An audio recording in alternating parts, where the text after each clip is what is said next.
Good evening, everyone, and welcome to the 2021 Earthbound Super Series Ancient Cave Tournament. Kicking it off with Swiss rounds here today, we have tsjonte versus Leslie Pro 04. It's going to be a good match. I'm Chaz, that's Stochastic. I'm here with Krogoth on commentary. Hey, yo. We are looking at a good race. This will be the very first match of our Swiss brackets. We have 12 people participating in the tournament this year. They're going to go through some Swiss rounds and seed us into a bracket for the finale. But first we have, I think, 4 weeks of Swiss. Yeah, I think it's 4 rounds, yeah. Hopefully 4 weeks. So we will, as we get underway, we'll explain a bit what the Ancient Cave Randomizer is if you haven't seen it before, but we're going to go ahead and get our runners ready. Kick off this race.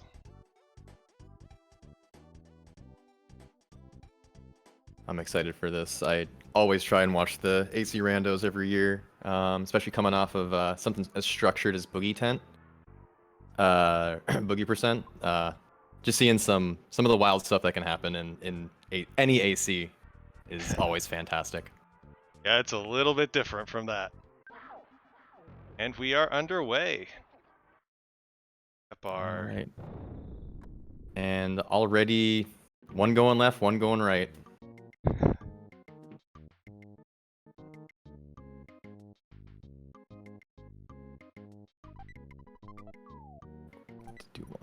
So the Ancient Cave Randomizer, in case you are not familiar with this at all, this does not look like a normal game of Earthbound. That is because this is a randomizer in which we've ripped out the entire story of Earthbound, and instead our runners just merely have to walk to Gygus and beat him, and it's that simple.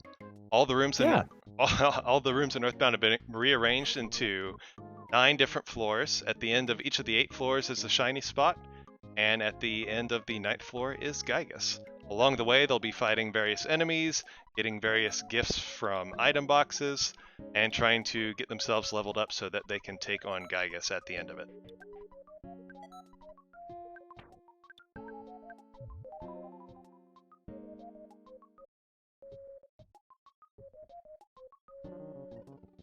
So right now, Dusty Dunes Desert right out of the gate for floor 1. This is actually a little bit of a challenge here. Because they can get Sunstroke, and that normally doesn't matter much, it's just you fire off a Healing Alpha and that takes care of it. But when you're at level 1, you may not have Healing Alpha, depending on the PSI randomization. And even if you do, you don't have that many psychic points to spend on it, and the Sunstroke will take you down pretty fast. And it looks like both runners taking the same skip. Do not know. I don't know if Chaz, if you have insight into what floor they're on at any given time. I do not have a spoiler in front of me, so.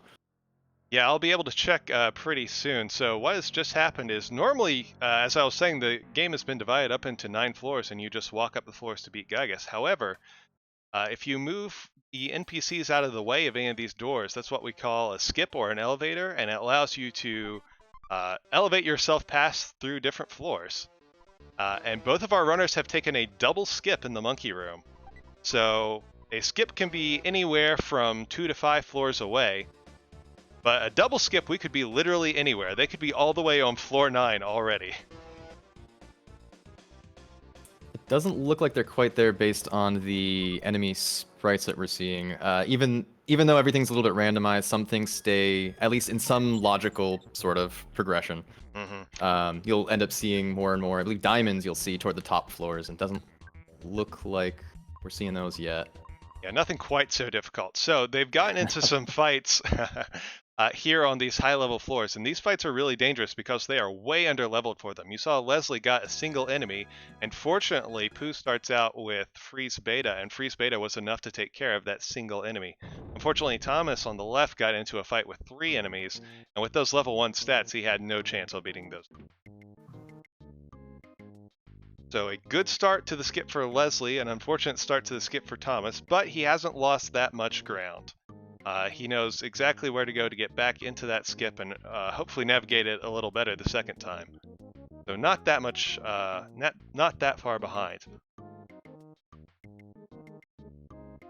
So when you go into a deep skip like this, you've got a couple things to keep in mind. You've got to figure out how to safely get your experience up and get some levels, and you've got to look around for some items. If you're in a deep skip, the items around you are probably going to be pretty good. Good armor, good weapons. You have to figure out how to get those good items while not taking too many dangerous fights. Yeah, and because of the ability to skip up, getting a present with a good death ray for Jeff or a good baseball bat for Ness can make a much bigger difference than just leveling up. Of course, you have the benefit of the psychic powers, which are from the damage or standard randomization. They'll do their standard range of damage. So like you had mentioned earlier, Pooh's Freeze Beta can do a lot of damage and can help level up a lot early on. There we go. Thomas and Annette found a Gutsy Bat in a trash can. That's going to be huge. Absolutely huge. He's still in level 1, but that Gutsy Bat's going to help out a lot. Another thing that can help out, as long as you make sure you don't only get into a 1-enemy fight, Jeff does start with his big bottle rocket that he starts with in vanilla as well. So that can help as well. So Thomas, again, with a first fight. Hopefully this one goes a little better. And yeah, just a simple Freeze Beta, again, taking out this enemy, and that'll get Thomas some levels underway. Leslie finds the chicken and immediately releases it. Good move, good move. All right. We're a valid run, that's good. I actually do have a question for you, Chaz. Yeah. The slimy little piles, obviously they're going to be a little randomized, but since they're a scripted battle, do all the slimy piles stay the same, or how does that end up working? Yeah, so the difference between random spawns and scripted enemies is the scripted enemies stay where they are, and they are the same enemy type they've always been. So they stay slimy little piles, but that enemy type does go through the randomization process. So it'll have slightly different stats, maybe slightly different weaknesses, but it'll still be at its base level a slimy little.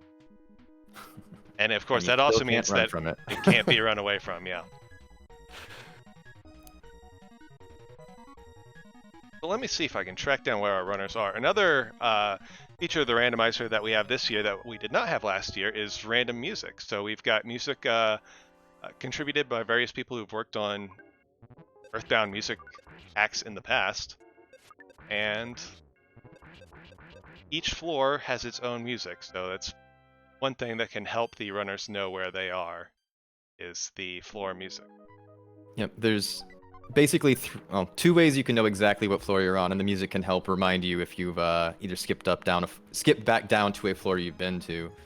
All the hintmans can tell you the list of list of enemies, bosses for each floor that you can get to, and will tell you, you know, what floor you're on, as well as every boss you encounter will tell you what floor they're protecting. So there are ways to find out where you are, and again, the music ends up being very helpful, especially as you get kind of later in later levels. Is the skip going backwards? Is it going forward? Have I heard this music before? Yeah. All those little things can help. Be hard to tell. So I've taken a peek on our spoiler file because that gut feedback got me interested, and it turns out that central on-net, where floor that Thomas is on right now and has the gutsy bat, is only floor 4. Oh wow, so that was a really early pickup. Yeah, an extremely early pickup for the gutsy bat. Like most things in the randomizer, items are placed into a pool and placed in incrementing order, but with a little bit of randomization on a bit of a bell curve. So a really powerful item can come early, and basically the gutsy bat came quite early, and just happened to be right there here on floor 4 where Thomas walked in. Yep. Leslie with a bit of a rough fight. Ness is dead, but the other 3 are alive. And of course, as they're progressing, they're like we mentioned, trying to look for the stronger offensive and defensive items, but really they're looking for what setup they need to fight Gygas. Hopefully, a couple of Franklin badges. Hopefully, a couple of star pendants. But based on the randomization, there might be, I believe it's 0 to 3 Franklin badges per seed. Yep. 0 to 3 of any of them. Any seed could have 0 to 3 Franklin badges, 0 to 3 star pendants, and 0 to 3 the other pendant. C pendants. C pendant? Yeah, okay. Like, I'm trying to remember too. Also 0 to 3 earth pendants, along with the earth pendant shop, may be available somewhere in the maze. So that can be a last resort sort of thing, but it's available.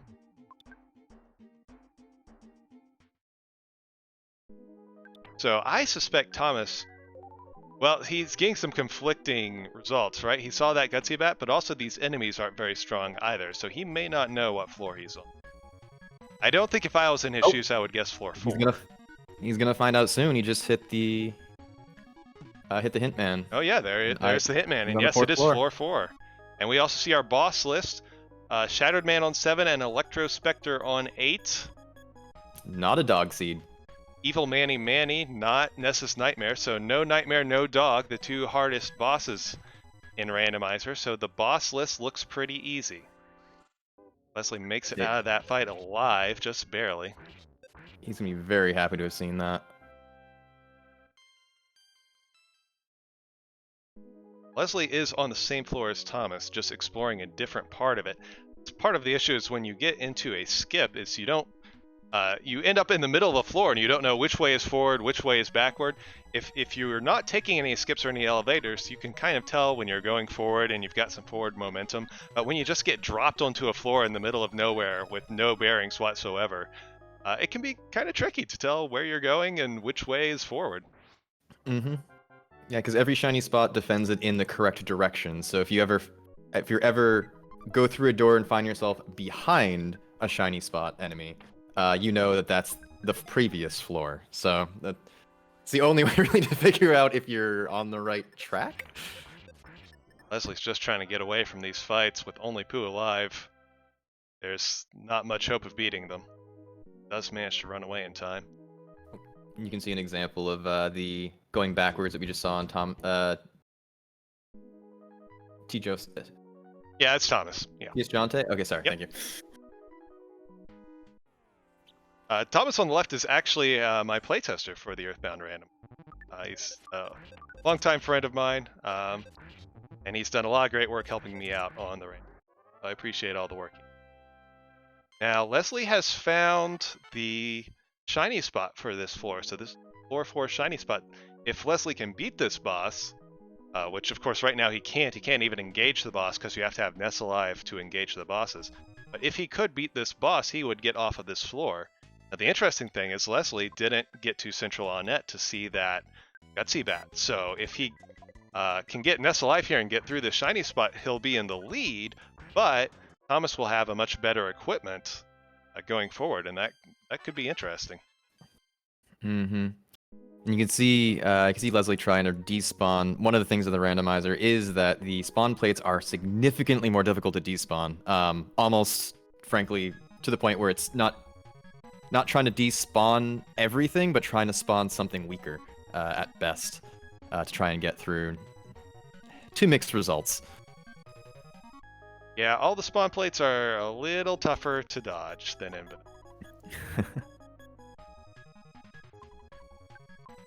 Ooh, Leslie picking up the couple life noodles is going to use that on Ness to get through. Let's find out. He's thinking about it. No. Yeah, well, you have to have Ness alive. Are we going to go for it?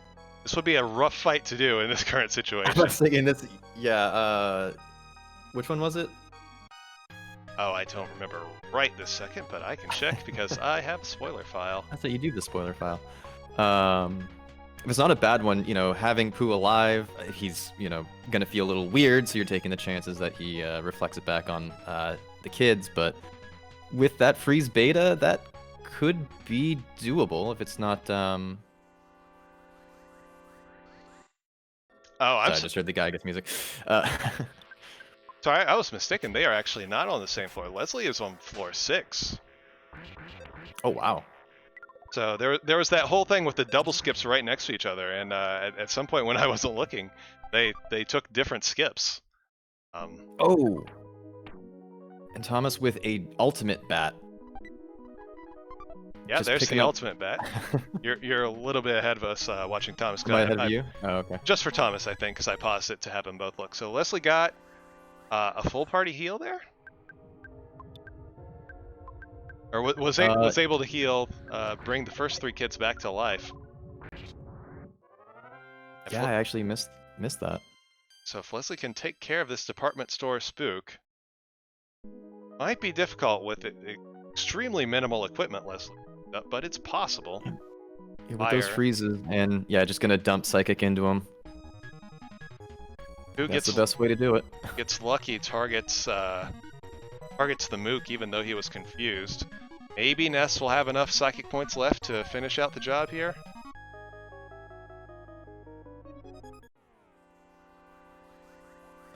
Just trying to drain some Psychic points so we can get some more Psychic into him.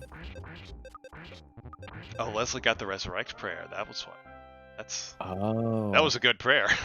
Yeah, it's 1 in 16 chance? 32? One of those. Yeah, 1 in 16. Now the question is, can he finish the fight?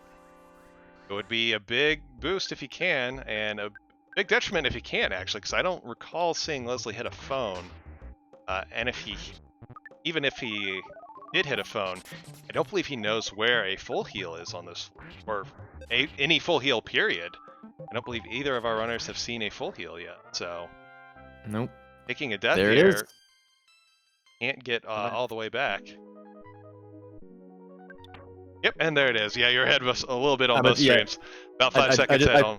I'll pause that one too. Yeah, no worries. Sorry about that. But yeah, that's a big deal for Leslie. Getting off of floor 6 in a situation that was not at all sure that he was going to be able to beat that boss. So Leslie is on to floor 7 now. Thomas is going back to that original skip, and he's going to try and take that double skip again now. Now, if I'm correct, that will put him on floor 6, because that's the double skip that Leslie went. I think you're right, yeah. And one thing I don't think, another change from last year, I believe this was a change from last year, the commands being randomized as well to the children. So Prey is not on Paula specifically. In this case, it looks like Prey is on Pooh.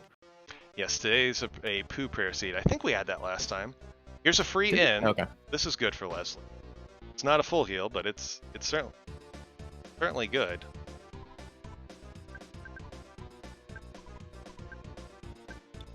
Thomas is skipping around all over the place. I'm going to put him back on question mark until he's done skipping. We can figure out where he ends up. Looks like he's hitting Tucson, but didn't want to go there. Right, he pokes his head into Tucson there and sees some low-level enemies, so he knows that that is backwards. So instead he's going to keep on checking out this floor. Leslie in Saturn Valley, trying to find his way forward here onto floor 7 without a lot of equipment. Of course, floor 7 is where the really good equipment starts showing up, so not catching those good bats like Thomas did may not end up mattering a lot, or it may matter a lot. We'll have to see. Yeah, it's one of the interesting things. You know, you see the higher level runners, they'll take the chances just to poke their heads into higher floors, just to grab that equipment. And you still do need some levels, because you do need, you know, to beat Gyges, you do need certain psychic abilities to make it safer, as safe as you can be. Right.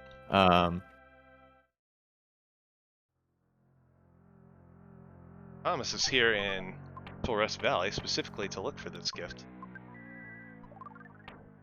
Fortunately, a Rust Promoter DX was not what he was looking for. Hear the little pew sound. That's a quality of life improvement added to the randomizer that lets you drop the most recent item you got just by pressing the right bumper.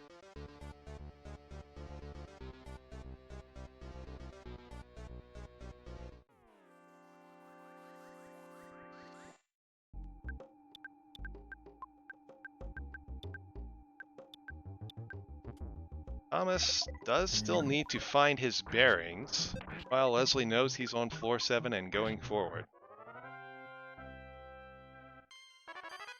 Yeah, it looks like Leslie's taking a couple fights just to get some of those levels we were talking about. Not necessarily needing to grind, but it can definitely, again, you do want to hit those psychic abilities. If you can do it on these safe enemies, might as well. Though he is in Mole Cave. Mole Cave being a little frustrating to walk through, I find, in the ancient cave. It's definitely not the easiest place. Anywhere where there's lots of places to enemies to spawn, but not a lot of places for you to run. Makes things difficult.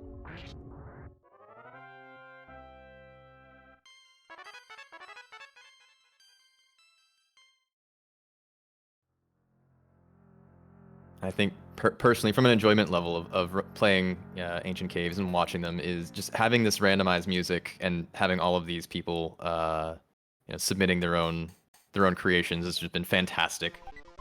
Yeah, we have 2 decades of Earthbound hacking experience that I've been able to bring a lot of that to the randomizer. That includes had some members of the speedrunning community working on music, especially Aureliux, but also members of just the traditional Earthbound hacking community have contributed their music to randomizer, and I appreciate everyone's contribution. Here's the face. That's a free full heal for Thomas. Good to know where it is. Let's go and check the bad hole sign. I appreciate that.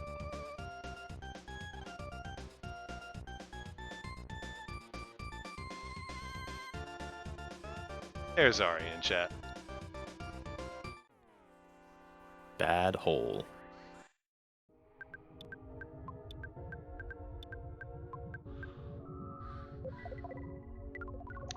Fighting similar enemies right now, but on different floors. Yeah, I was about to notice that you'll usually get stronger enemies as the floors go up, but you can kind of have a little bit of overlap. I was wondering, did Thomas go to the 7th floor and I just didn't notice? He's still on 6. The Megalovania remix is floor 6 on the seed.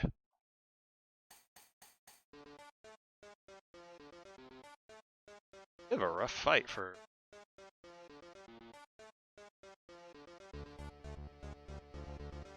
Quick auto fight to get people's life up. Gets out of that fight, trying to take it down, but ended up just running. Yeah, I think he's trying to get to the presidents that are in the middle mold cave now. They're right to his left after this fight. Yeah, it could be big, depending on what's in those gifts. Lots of gifts lying around Mole Cave, and like I said, floor 7, gifts can start getting really good. I haven't seen either of the. I guess they haven't really needed to yet. Either of them use their exit mouse to mark anything yet. No, but it is a thing you can do in Mole Cave because you can pick up an exit mouse right there. So a lot of runners will mark their exit mouse right where they can pick up another one, especially in Mole Cave. So if they go down a path in Mole Cave, they find it's the wrong way, then they can use the exit mouse to quickly get back to right where they can pick up another exit mouse and then try a different direction. Eager to see what Leslie gets in these packages. Shiny coin. And there is Leslie marking the exit mouse. There's the shiny coin. Yes. And exterminator spray. Well, could have been a little better. He's actually in a bit of a state there. Ness is likely going to die here because he does not have the psychic points to do a healing beta to get rid of poison. That's 20 HP every time that it flickers. To take down this mole, well, Paula has enough psychic points for the freeze, so that's fortunate. So we can take down the mole and pick this present. But then he's going to be in a bit of a spot. Paula without many psychic points left and a Ness that's being poisoned with nothing he can do about it.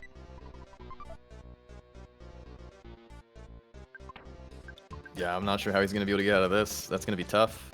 Oh, he did get the... Thomas frees the chicken.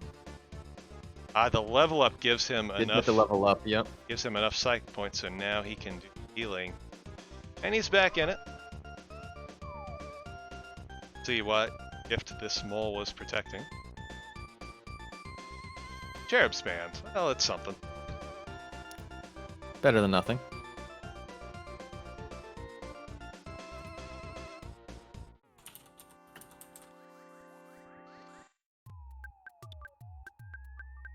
While Thomas is still in that tricky spot where he doesn't know which way is forward, he just has to keep fighting his way through. Eventually, he will discover that same shiny spot that Leslie did. Then the question is if having that gutsy bat is enough to catch him up. And of course, from floor 7, they may take very different paths going forward again, so...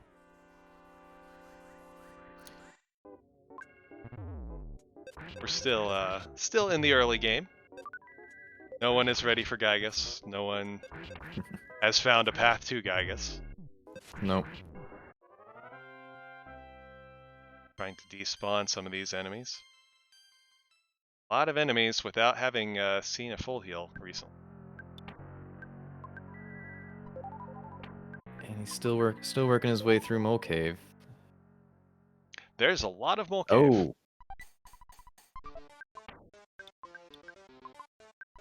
Lot of Mole Cave. Many doors.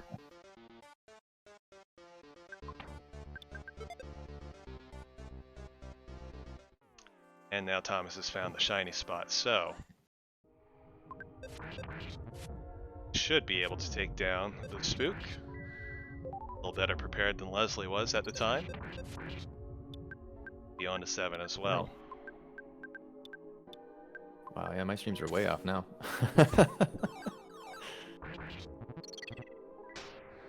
Well, we're fighting fighting some ghosts on Thomas's side right now. Okay.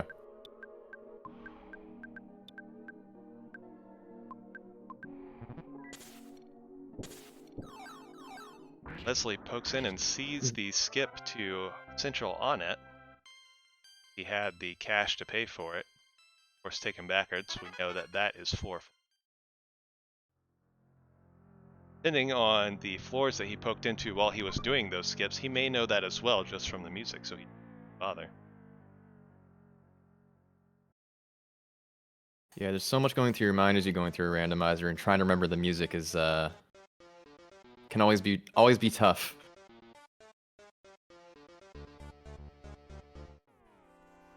What caught him there? Oh, the noose. Yep. All right.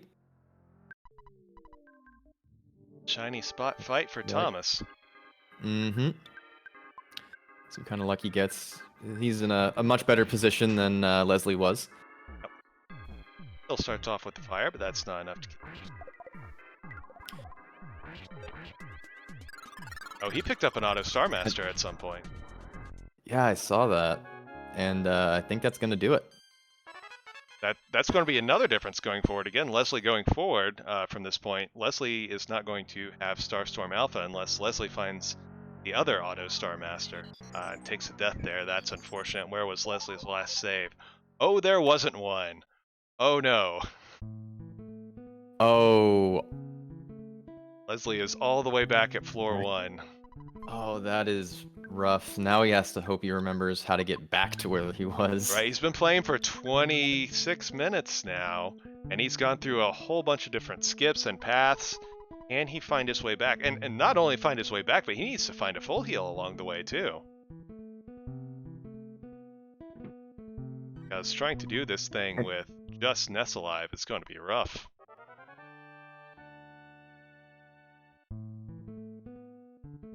Even just simple fights like these on his way to try and get back to where he was with only Ness alive. He didn't find any phones at all. It's not that he skipped them. No, yeah, I didn't see him see any phones and pass them up. It's just been an interesting, very few. I don't think I've seen any. We've seen a few healing opportunities on Thomas's side, but I don't think I've seen Leslie see any of those same room. No, so it's going to be interesting. Is Leslie going to try to go through his normal path to get up to where he was, or is he going to take a little bit of exploration of the floors he didn't go in, which might be a little bit safer to explore right now, to find that full heal, to then continue on his way? Right. He's going to need to find a full heal at some point, and getting all the way as deep in floor 7 as he was, it's going to be hard to explore with only Ness alive. Now there's a doctor right there, but I don't know how much cash he's got on him. Yeah, I don't think I assume he hasn't seen an ATM either, so he probably has nothing. Probably no cash. Thomas at the Moonside Hospital. So he has to navigate the saying no when he needs to say yes. There's a phone for Leslie. Unfortunately, it's not very deep. Certainly not all the way back to floor 7.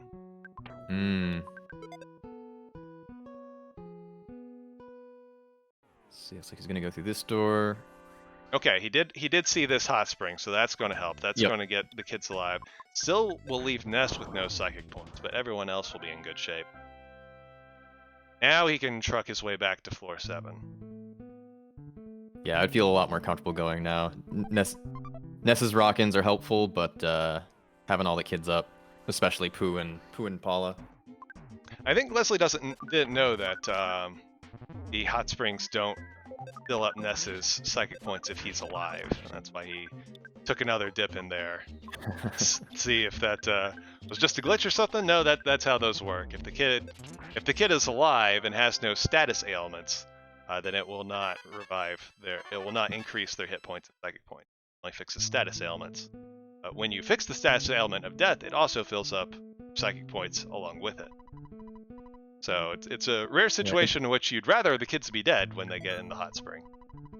Yeah, it's funny how much this tests your knowledge of Earthbound as a whole. You look at the standard speed runs of the game, and you have to know the strats that are on your route, but you don't in any of the speed runs. If you're a speedrunner, you don't hit that pool. You have no reason to go to that pool, so you skip it. So if you only have that experience, you know what it does generally.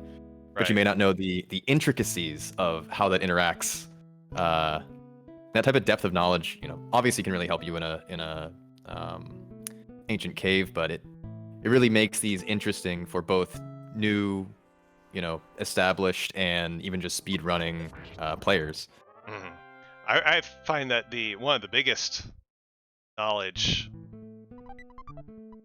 things that speedrunners need to learn when they come into the randomizer is how to deal with Carbon Dog and Diamond Dog, because when you're doing the speedrun, it's multi-bottle rockets and that's it.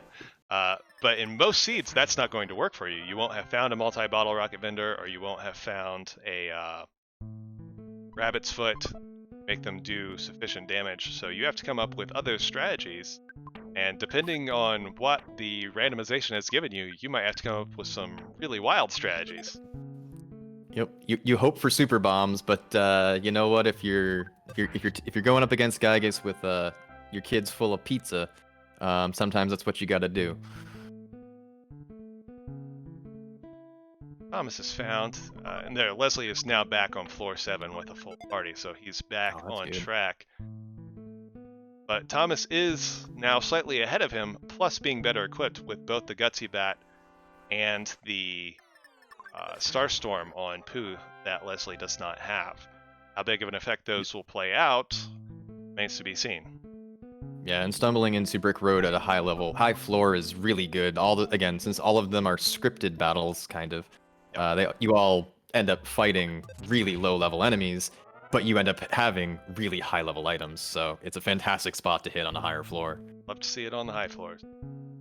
If you're lucky, you will have already hit the outside door into the back of Brick Road, because going in that door turns off those spawns, so you don't even have to fight them, and you can save a little bit of time. Yeah. But they had not seen that door yet. And a save right here, so if something bad does happen, they've got a spot to come back to. Oh, but this was not the right way. So this is interesting. This is a free full heal here in South Scaraba, where they take away Poo for Moo training. But this is a dead end, kind of. It means this was not the right way on this floor. However, you can use the key to get into Brick Road, and that is a skip or an elevator. The problem is, if it's not the right way you want to go, you can't get back out of that skip, because it takes you to a normal door, and you're kind of stuck on whatever floor you end up on. Now, fortunately, since they just got the phone, it's kind of free for Thomas to go check out this skip and see if it could be a skip forward to 9. That would be huge. So he's going to go check this out, see if it's a skip forward to 9, and then if it's not, I bet he'll reset. Trying to dodge all these enemies out there. Leslie, again, doing that thing we talked about earlier, with the mouse set in the center of Mole Cave. Once he goes down a path and sees that it's not the path he wants to go to, he uses the mouse and picks up another mouse. Saves quite a bit of time. And there's mice enemy on this map too, so that must be a little, a little confusing for him. So where is this skip? He saw a weak enemy. He knows it's a skip backwards. So he's going to take the reset and know that this was not the right way on floor 7, and he's going to have to explore a different way to try and get to the end. Yep. And thankfully, of all rooms to have to backtrack through, it's one of the better ones. Don't have to deal with any of the enemies again. Of course, you can get normal random spawns in this room. Yeah. See a few presents stuck in the wall there, actually. It's fine.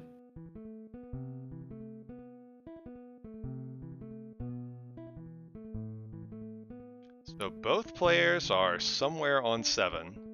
They know which way is backwards. There's a C pendant for Thomas. That's big. Oh, fantastic. So, the C pendant makes whatever character you have it equipped to immune, or 90% immune to freeze, fire, and 100% immune to flash. And those are 3 of the 4 attacks that phase 2 and 3 Gygus can do. So, it's huge for Gygus. You want it on your prayer character. Yep. And it's also pretty useful for a bunch of the fights leading to Gygus, anyone with freeze attacks or flash attacks or fire attacks. Yeah, it's one of those, you find it, you equip it, you kind of leave it there. You move it around at the end if you need to, but it's definitely one of the ones you want to look for. And again, talking about how there could be 0 to 3 of each of these items on the thing, just because there's, 3 of them in the seed doesn't mean you're going to find 3, so that could, there could be 3 of them. Yep, especially with but this, that might be the only one he found. With this floor having at least Mole Cave on it, it could be a very complex floor, and these 2 runners might end up seeing very different rooms. I'll have to see if Leslie finds that same C pendant on the and also, which of them will find the exit first?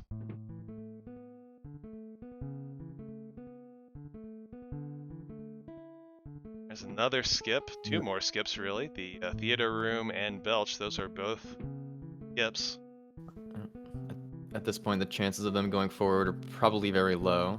Well, they would probably check them if they could, but no fly honey for the Belch fight, and no backstage pass for the theater. On floor 7, you would definitely pop your head in just to see if it's floor 9. Yes, Thomas is a little better equipped right now. He has a Gutsy Bat, Leslie does not, and he has Starstorm Alpha for Pooh that Leslie also does. And of course that C pendant. Now, I think it's probably likely Leslie will find that same C pendant here on floor 7, but the Gutsy Bat and the Starstorm were from earlier floors, so probably not find those. That will probably be a equipment difference going forward. There is no bat better than the Gutsy Bat, so. And I don't think Leslie's seen anything unique that Thomas hasn't. So I don't believe. At least not yet.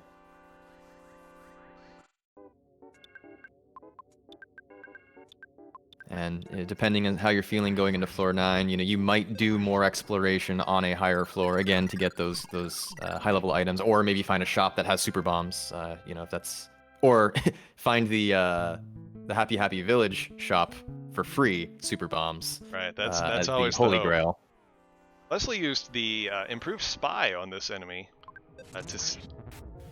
Spy ability has been improved. You may not know this. You're not carefully following all the patch notes for the randomizer. Spy ability will now tell you what percentage of weakness the enemy is to freeze, fire, brain shock, all that good stuff. So it's quite a bit more useful than it is in vanilla. Thomas finds the full heal here on floor 7. That's a really good thing to know where it is. Mm-hmm. Oh, he's just gonna go ahead and use it now. So actually, that death has cost Leslie quite a lot, as it turns out. The time that it took for Leslie to get back, Leslie was in the lead, knew where more things were than Thomas, but now it's turned around, and Thomas has, I believe, seen more of this floor 7 than Leslie has, including finding the full heal, finding the C pendant. Neither of them have found the end yet. It's really all they want. Nope. You're gonna see Leslie. I don't think's found an ATM, so he's gonna get the free $50 from bugging this guy for a bit. Yeah, it's worth it. You haven't seen an ATM yet. Now Leslie is also going to go through the same routine that Thomas did, get all these gifts, poke his head out, probably go check out that skip and see if it's a way forward, then take the reset. He may do something different, but that would be what I would put my money on. Trying to take an eye through his inventory as it opened. I didn't see a backstage pass or fly honey. Oh yeah, so if he runs into those other skips that Thomas... Yeah, I don't think he'll be able to take them either. Now I'm assuming he didn't find them on an earlier floor. Now there is an option. If you're high-leveled enough, you can engage the Belch fight without having the fly honey. You can't damage Belch normally, but you can poison him. And he will die from poison eventually, even if you don't have fly honey. It's not something I would recommend, but it Especially is not in a race. But it is something you can do.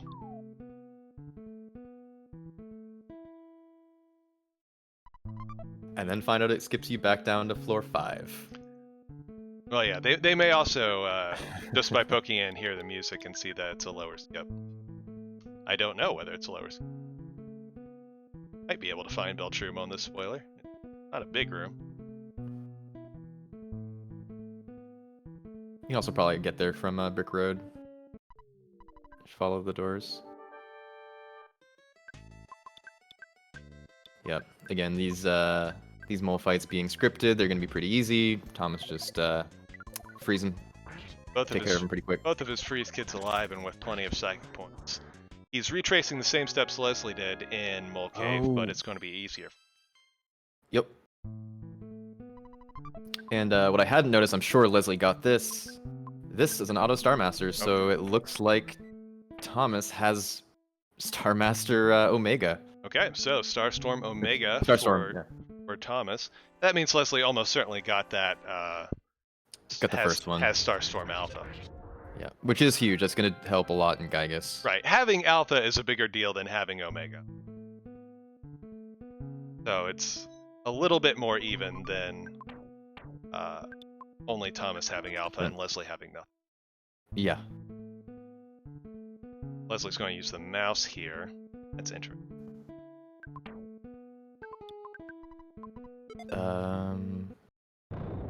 Because because he probably wants to check out the skip just like Yeah, if he Thomas wants to. did. But I think I Yeah. would have left my mouse. Because with the mouse placed there, he's going to have to backtrack through quite a number of rooms. I'm actually not sure which is faster, but...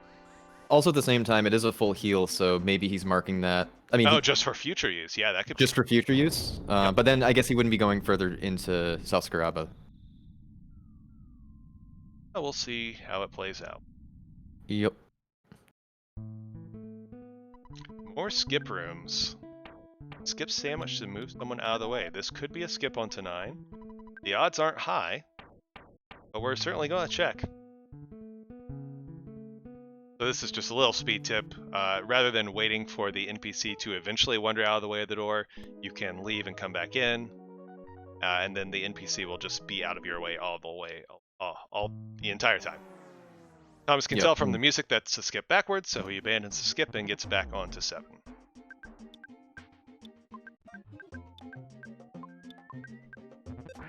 Ooh, taking the red swirl back out here. And these open areas are really tough, especially when you have swing enemies like we saw earlier, the little sparkle sprites. You don't have the ability to teleport move through it.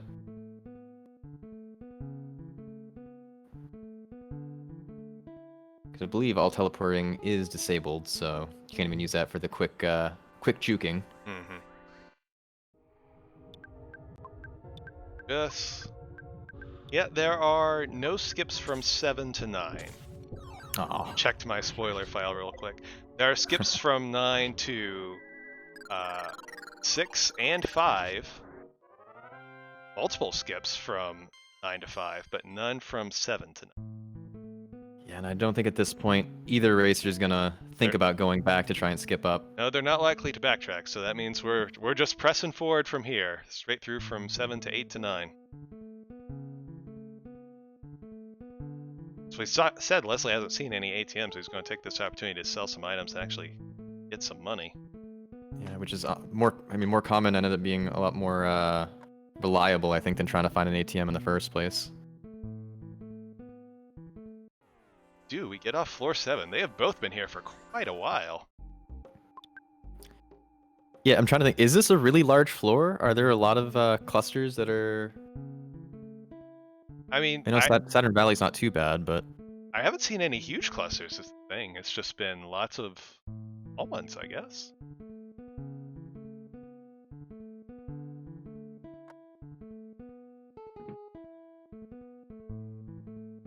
They have been searching for a while between the two of them.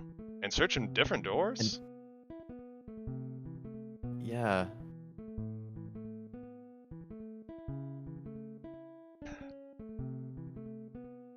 Interesting.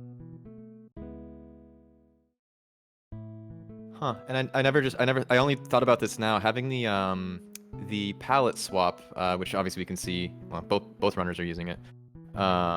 It lets you almost mark some of these more generic tunnels mentally in a way that you typically wouldn't have in a vanilla vanilla coloring. Yeah. Interesting. Now, if my spoiler is right, then exit to floor 7 was actually not too far away from that $50 guy. Really? Just a couple doors away, but neither of them have turned that. Which means they're going to explore all the spots forward before they go back. Well, now here's the interesting thing, of course, when we're in a race and you can't look at the other person's screen, you don't know how they're doing, and you're feeling lost, and you're wondering, are they lost too? Or am I way behind, and do I have to really figure this out fast because I'm in trouble? Right. The times that you can finish a seed in, the world record is sub 30 for any given seed. And even my own times are closer to 2 hours. And any of those could be a very valid finish. Thomas accidentally telling Dad he wanted to end the game there. I had to reset the game. Don't want to do that on your glitchless run. That'll make it Now, this is the direction forward. Thomas has finally found it. It's going left there at that and hotel picking up the room. baddest beam there too. That'll be nice. Of course, Leslie will also find that when he discovers the right room forward. But this is the right way into this red underground cavern thing. That's spooky. I didn't notice what door brought us to that underground cavern. I was going left at that hotel there. Left at the... Okay. And this is a good room here. This is a slow free heal with a phone. You can stay at the end for your alive characters, and you can get in the hot springs for your dead characters. So this room is a full heal. It's just a really slow full heal. But there it is, the end of floor 7. And Shattered Man, you can't ask for an easier floor 7 boss. Not be difficult. And even if it was, we had to save like 2 minutes. 1 minute ago, yeah. even. That's the exact setup you want to. Want to see, is. and yep. And Thomas on to level 8. He just needs to find that hotel room and take a left. Dark room. Alright. There's a few gifts here. In the Earth right Pendant. spot. There he goes. Alright, he's on the right path. There we go. Yep. So he will be shortly behind. Earth Pendant right out the door on floor 8. That means Leslie won't be completely pendantless.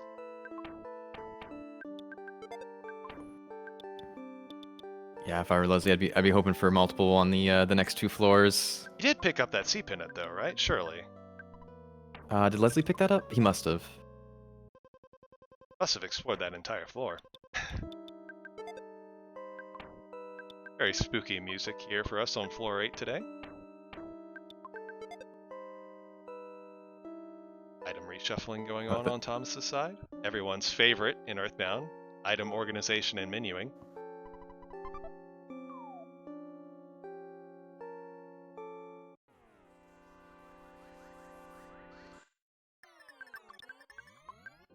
Of course, unfortunately, in these big rooms, Leslie dealing with a little bit of standard game lag with those enemies spawning up in no man's land. Yeah, with the NPCs around plus the enemies spawning, this room can get a little slow. Yep. And looks like he found the shiny spot. Yep. See this might start. There's another magic pudding with the PSI caramel and the magic tart. That's a lot of psychic point recovery items in the seed. That could be interesting for the end game. It means, our runners can feel more at ease using those expensive psychic spells like Freeze Gamma or Starstorm, because there's lots of psychic point recovery items to go around. Yeah, you can see Thomas trying to go around back to get the present without triggering the heal, but unfortunately getting in that trigger square. Gaia Beam. Not bad. Alright, so Leslie is now on. Our runners. Good. Nearing the end game.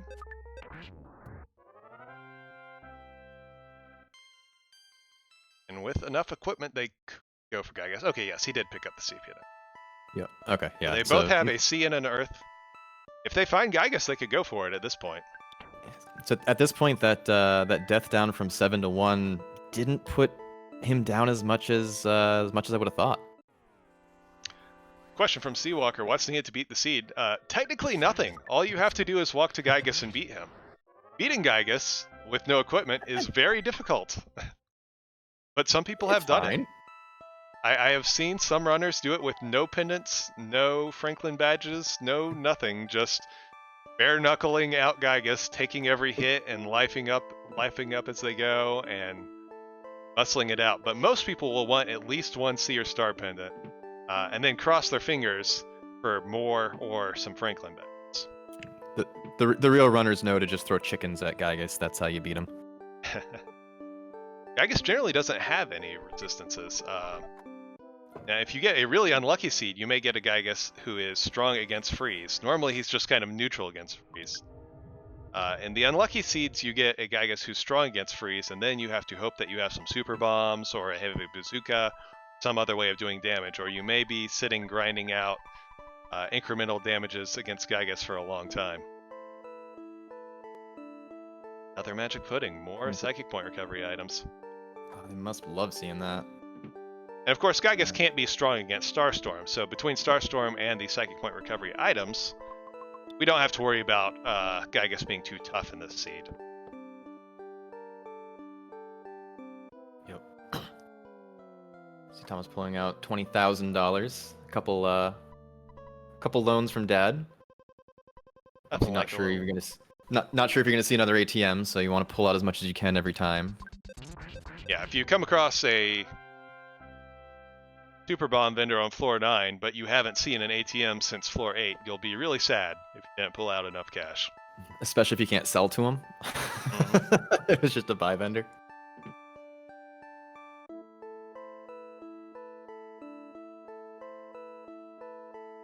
Alright, yeah, good. Leslie's making a save down here. So this is going to be, again, an interesting bit where they're in the psychological game. They know that they got stuck on floor 7 for quite a while. They're probably wondering if the other person is ahead. They have one C pendant. So how much do they feel like they have to ignore gifts and just try and blaze their way to the end and not go out of their way for gifts? Yeah, because you know you're running up against the hour mark, which is where, you know, if you know it's been a kind of difficult seed, so you think maybe you're okay, but it's definitely the pressure's going to start building in the next at least 20 minutes, I would think. Mm-hmm. I expect they both feel that the other person did floor 7 better, and that they're feeling some pressure to move on quickly, even though they only have one good pendant.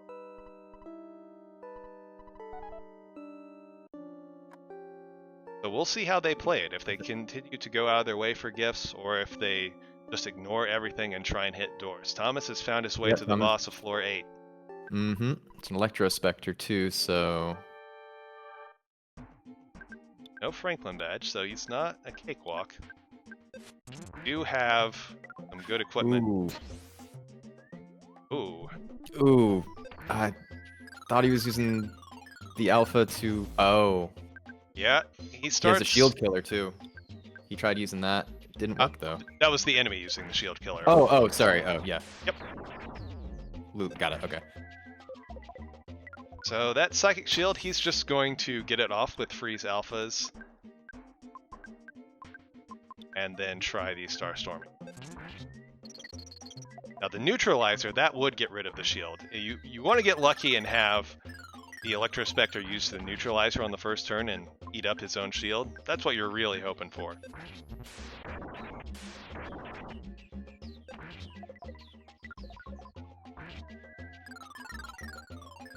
But he's got enough life and enough psychic points.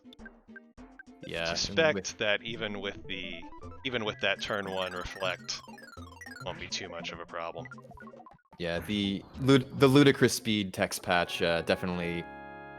It doesn't make anything a cakewalk, but it definitely makes compared to more vanilla Earthbound, some of these trickier bosses not as tricky as they could be if you had just fast text speed. Yeah, that's true.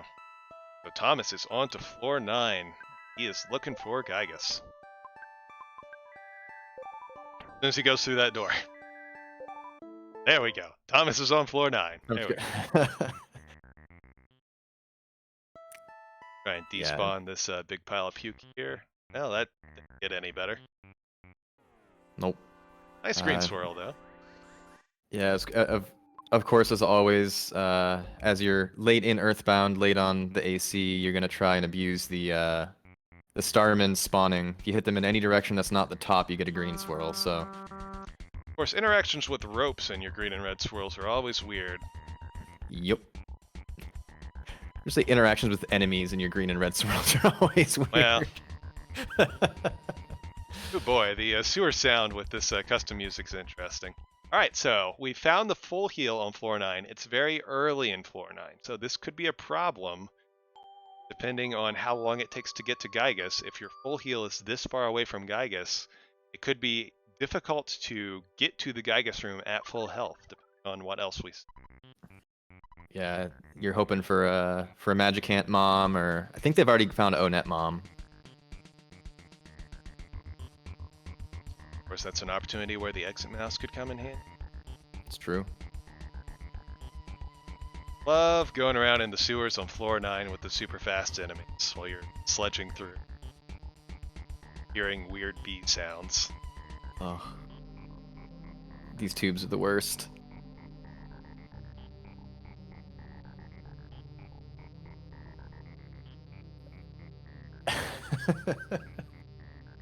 Every time you're going back and forth, slowly trying to despawn this enemy, you're thinking, I took so long on floor 7! Oh, the other guy must be so far ahead. And coming out into four side.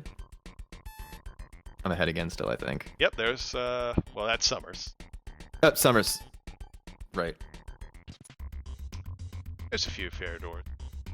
All the way on one end, so you only have to go one way. That's nice. 12 doors, in fact.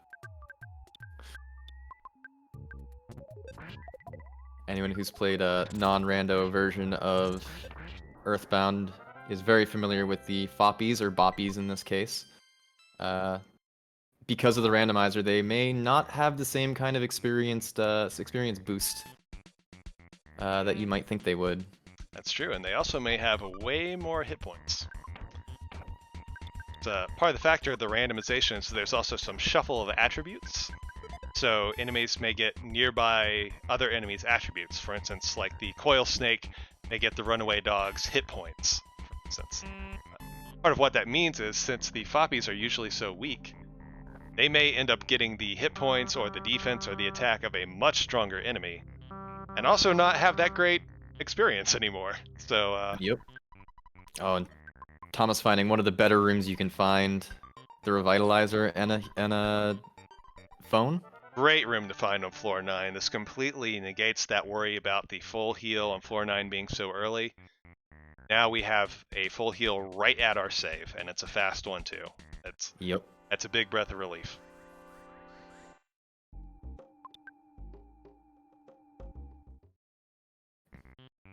Franklin badges for anyone. And No, if you're on floor 9, you're probably not going to find them. Let's check. Were there Franklin badges in the seed? There was one on floor 3. Neither of our runners saw floor 3 at all. And they could still find the shack fight, right? Or not the shack fight, but the shack somewhere, possibly, if it's in. It's possible, but I can look at the spoiler right now and tell you the shack is not in this seed. So our runners will be going with no Franklin badge into Gygus fight. Almost certainly. It's going to be a little rough. But Leslie did find the shiny spot, so assuming he can get out of this rough battle. Yeah, this is a rough one. It's that thing in the middle is going to be lifing up the enemies on the side, and it's going to be hard for him to kill all of them at the same time, especially with dead. May just have to run it. Yeah, and the Octobots are going to continually steal items, hoping that he doesn't steal any of the psychic recovery items. Yeah. Yeah, that would actually be a big deal. We've gotten some rather good consumables. Yeah, I saw a sandwich being stolen. I didn't see any text of any others. So hey, hopefully took that fight down.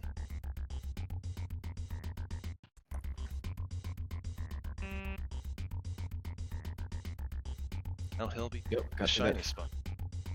Yep. Looks like he's gonna try reviving Jeff before he gets there. Yep. Which is good. Get that. At the very least, get an extra target. Not sure how much Jeff will be contributing to the right now, but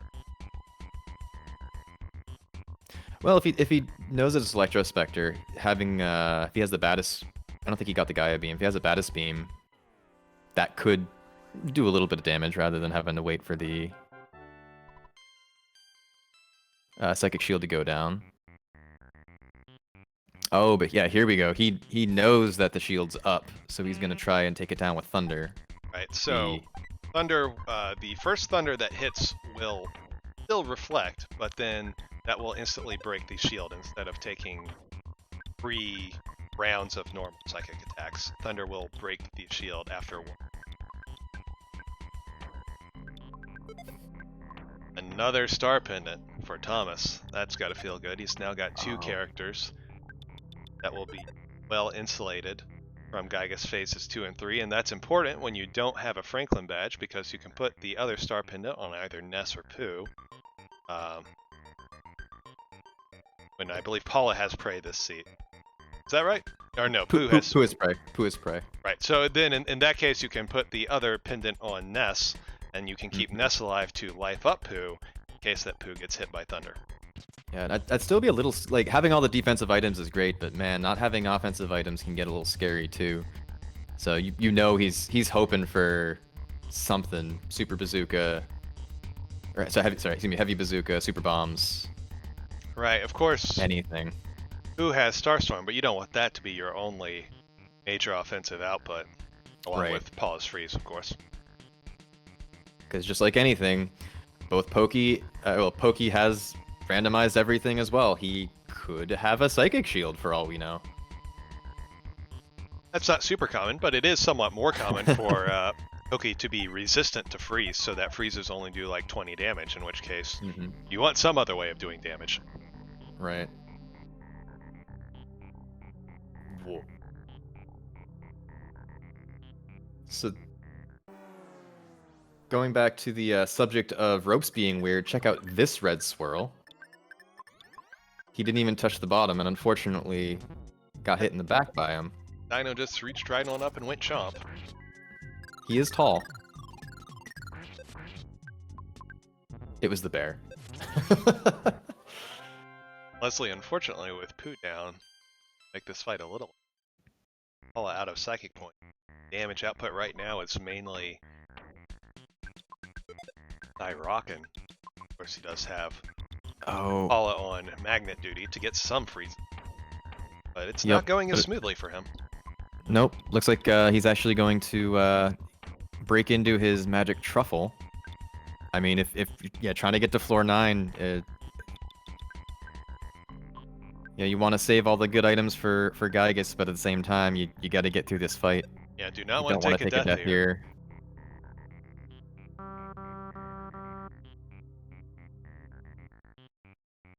And there it goes. All right, made it. Work. Now, it'll be interesting if he can find the same full heal if he uses it just to bring Pooh up. Or if he tries and saves it. But not knowing, obviously, that there's the Revitalizer a little bit further down the road.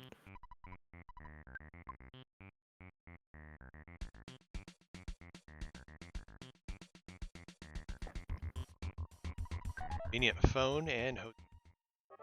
Luckily, you're reaching it with everyone a lot. Mm-hmm.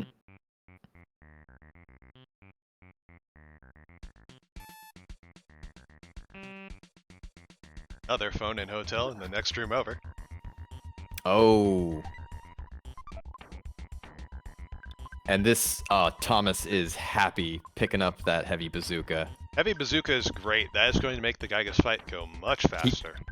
If he's feeling pressure and he sees Gygas and has a phone early, I would not be surprised to see him try it. Oh yeah, as soon as he sees Gygas, he's going.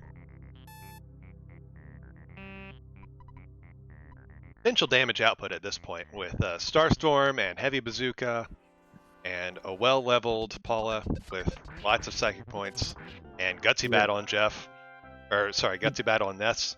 That is a lot of potential damage output. We may see Gygas go down real fast. Did you see if Paula had the Psychic Shield Gamma? I haven't seen yet, but I imagine at this point it's almost certain. Okay. They are not shy on levels, so.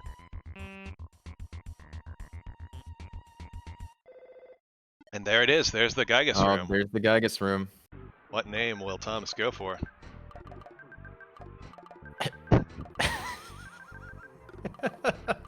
already know it. Oh, that's good. Choose in it. Choo-choo. So, he's going to take this phone right here, the phone right before Gygas. It's fantastic. He can save. He's at full health, I believe, fully equipped. Yeah, there's... This is a perfect Gygas setup. The only and thing yeah, you having could that hope door for right more... outside of it. The only thing you could hope for more is to have a Franklin badge or two. But... We just gotta dodge the last few enemies in Gygas room. We have Gygas or enemies in Gygas room now. I feel like this room was made to have enemies on it, with all these little swirlies around the corner. I don't know why there weren't enemies in here to begin with, so now we've got enemies in there. Thanks, Chad. He was thinking about that caterpillar for the XP, but he was like, they never have the XP. All right, we're gonna see our first Gygas attempt. And unless there's something wild, I think... Unless there's something unexpected, which never happens, he might have it in the bag. I would say you never have it in the bag with Gygas, especially phase 1.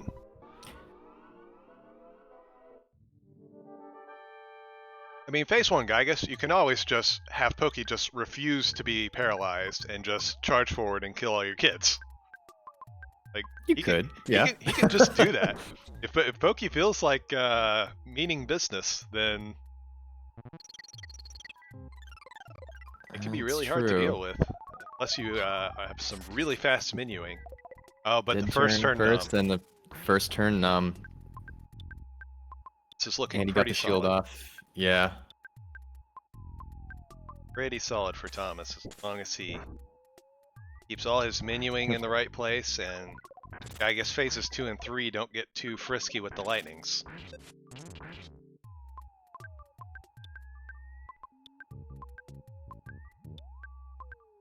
And... Yep. Queuing up that. We're into phase 2. Taking him down. You cheated the game. It's sad you didn't know the difference. I love the randomized Poke quotes. Now, I did not. Did you happen to catch who Thomas put the other good pendant? I didn't happen to catch that. We know, of course, Pooh has one of them. No, I didn't notice. It must have gone on Ness. My guess would be Ness. Just having that bat, having the psychic points. Jeff would be nice, but he has the heavy bazooka. Yeah, Ness will be. I still think the DPS is on Ness. Ness will be the one it's the most useful for phase 3 for certain. So that he can be. He has enough psychic points. He can fire off a life up on Pooh every turn to prevent the possible downside of a double lightning. And yeah, that was either a 1-turn or a 2-turn phase 2 Gygas right there. That was and again with ludicrous speed, even at this point, really taking a death on either the 2 middle hids, not a bad thing. You're just gonna see him defend and pray. Yep, looks like the good pendant is on Ness. So I would not be surprised if we see a life up on Pooh every turn, because the only way that things could go poorly is with double lightnings on Pooh at this point. So he's going to do everything he can to prevent that, and Ness has plenty of psychic points, enough to life up every turn. In fact, he's going to skip it, and I think the reason he's going to go for the Brain Shock here. Gygas is extremely vulnerable to Brain Shock, and once he's confused, half of his attacks will go the other way. So it cuts down the 1 in 6 lightning attempts on you down to 1 in 12. Unfortunate solidify there.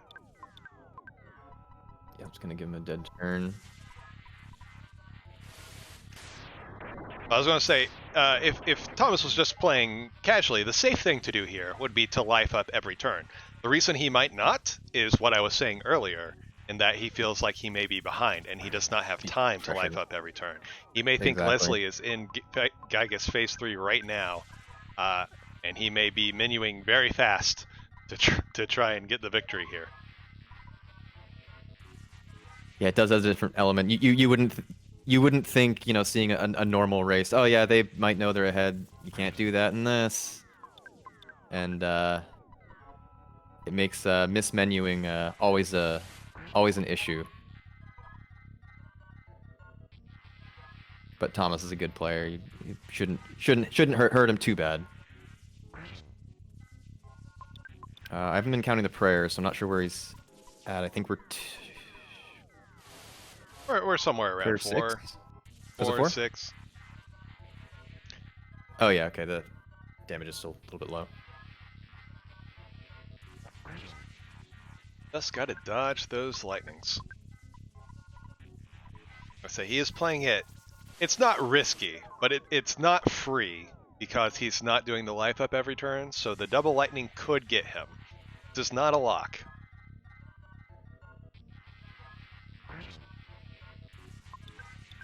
Get chat asking what's Thomas's equip load.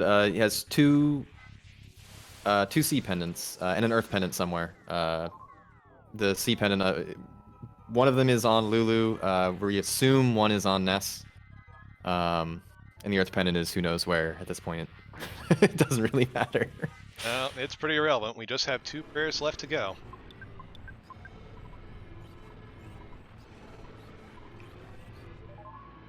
Empty turn for prayer 8.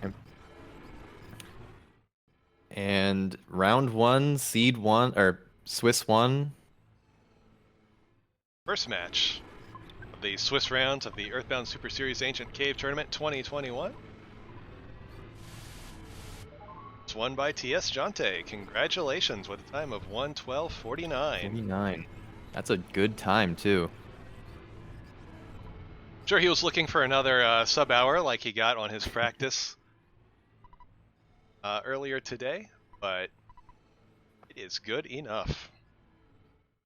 Thomas wins the first round of Swiss. That'll help him in his positioning as we lead through Swiss, and after 4 rounds of Swiss, we begin the bracket. And the brackets, I believe they're are they single or are they double elimination? I believe they're double, right? I believe they are double. Cool. So plenty of AC action to come. Oh yeah, we're just getting started. We'll bring as much of it as we can to you here on the Earthbound Super Series channel.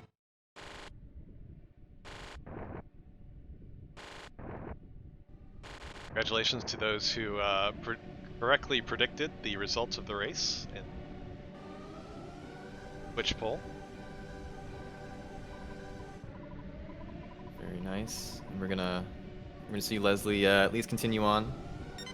Yep, we have another race coming up on Leslie's completion. If either at 8 or upon Leslie being complete, we will get set up for our next race here in Swiss, which will be between. I pull up the document.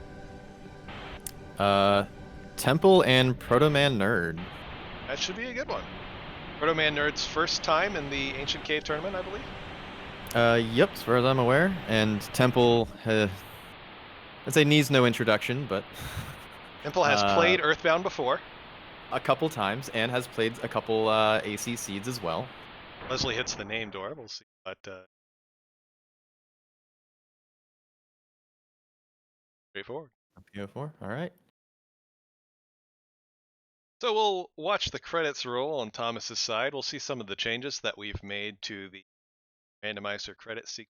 Get some more additional information on how your seed went, and we'll also see the credits for everyone who's contributed the music that we heard. Thanks to people who contribute the music, the sprite artists who've contributed sprites, and all the Earthbound hackers over the last 25 years of Earthbound ROM hacking that provided the information that have led to the randomizer as it is. It's certainly not a task that I did alone. Yeah, and as someone who's it really enjoyed and got a renewed love for Earthbound, thank you, Chaz, and everyone who's been involved in just developing this over the years. It's such a fun way to play Earthbound. We've beaten it a couple times. Highly recommend running Ancient Cave Seeds. If you would like to play this, you can go to earthbound.app. It's a neat little website. These are some of the stats, how much damage you took and how much damage you dealt over the entire run. Thomas freed 1 chicken and had 0 L button, no problem here, so that's what we like to see.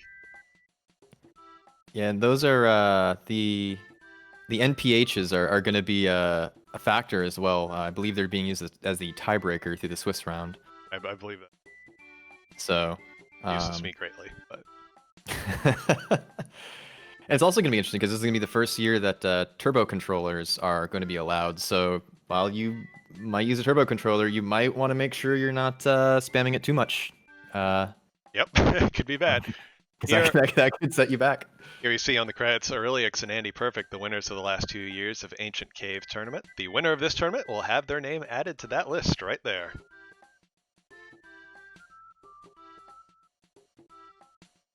Oh, look at all those sexy supporters. Appreciate all of you. Go ahead and switch the audio over to Leslie's side at this point. As much as I love bike music, I like Megalovania more. Are we on Megalovania? Are we backtracked? Oh no, this is floor 9. Yep. Okay.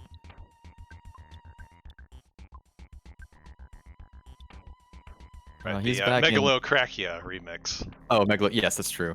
We had 2 different covers of Megalovania on this today. We need more. Well, I'm not sure about that. It's fine. I have a couple Legend of Zelda ones coming up eventually.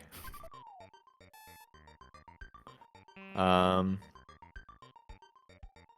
I haven't been tracking what rooms Leslie's been going through since Gygus, but looks like he backtracked a little bit back into the sewers to check some of the rooms. So he clearly hasn't found the we'll call it the magic room.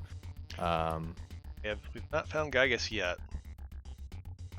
Hotel into Gygus. Yeah, he did find the revitalizer though. I did notice that. So he at least knows that that room's there.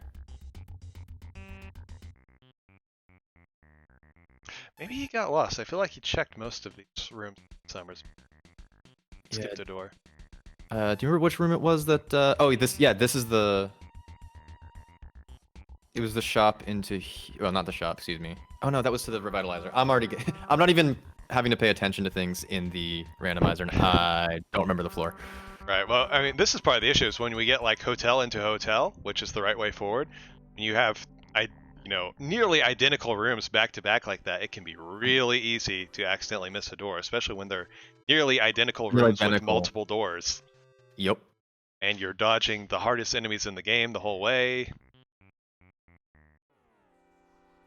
Intentionally turns into the shot into the enemy. Get the green swirl here for the runaway. Mm-hmm. And if anyone was had watched the commentary here on like we did on RPG Limit Break, but for the finals for the boogie percent, there is an amount of fatigue that starts setting in. Obviously, in an hour and 20 minutes, not so much. But if you don't have the same kind of reps under your belt like Thomas does, you can start getting confused as you've been trying to remember things as you've gone up. Do you need to know the path from 1 to 7 again? Hope maybe you dropped that out of your mind, but maybe you've also dropped a couple rooms that you already went through recently. It can start adding up, and again, as the pressure builds, as the time goes up, I think he does. He know that he's that Thomas is done. Probably not. If he has the speed racing, he has seen it. Oh, okay. But still trying to finish it off. I mean, we're so close. We're on floor 9. He's well equipped. Just gotta find the right way. Looking at the spoiler, it's a second floor hospital into the hotel, into the hotel, which those second floor hospitals are actually identical, with 3 doors each. Can be a real bear to find your way through them. I don't know if this is factual or not, but I feel like the doors most frequently forgotten about are those second floor hospital doors. It's because all those rooms are identical, and you're like, surely I already checked that. Right? Yeah, and you don't think about it. So many rooms look so similar. Back in the sewer. With that lovely hum. Don't adjust your speakers. Do stay tuned if you want some more. We do have another race coming up.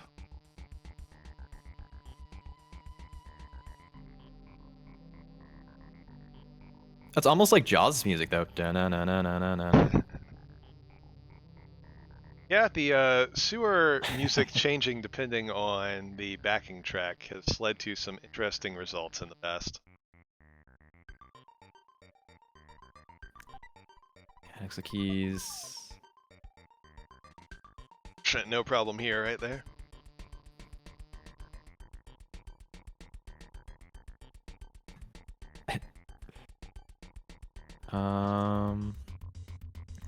Yeah. Just a little lost. Actually, even looking at the spoiler and trying to backtrack through to find the right path, I've not crossed paths with him yet.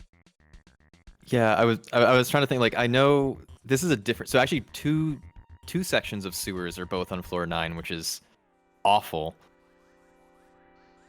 It's not fun, that's for sure.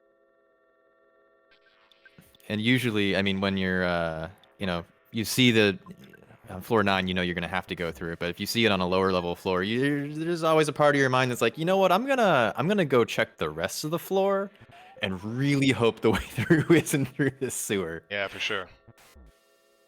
No one wants to deal with that.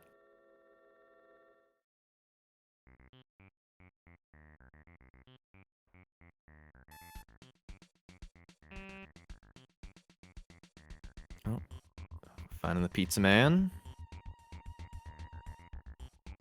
This is the right path. Okay. That's good. Pick up a star pennant along the way. Yeah, gonna pick up that star pennant. Must be real happy to see that. That would be his second as well. Now what's interesting is the heavy bazooka is further along this path as well, but it's not directly on the path to Gygas. So depending on what door we take, we may end up hitting Gygas before we find the heavy bazooka. Gotcha. Right, so this is the hotel. He has to fight the here, and Okay, he'll so be through to the double hotel rooms. Yep. And through one of the doors is a heavy bazooka, and through one of the doors is Gygas. And then there's some other stuff. Alright,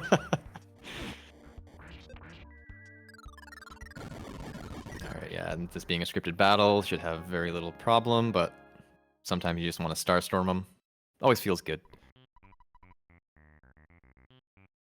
Again, as long as he can keep the whole party alive to those hotel rooms, we'll be, in fact, here we are, so we did keep the whole party alive to those hotel rooms.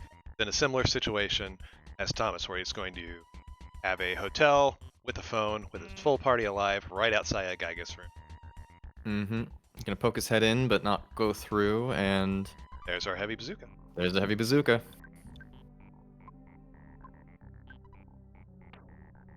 Now let's see, I wonder how much further down that path he'll go before he realizes it's a dead end. Well, although actually, per se, it may not even be a dead end, right?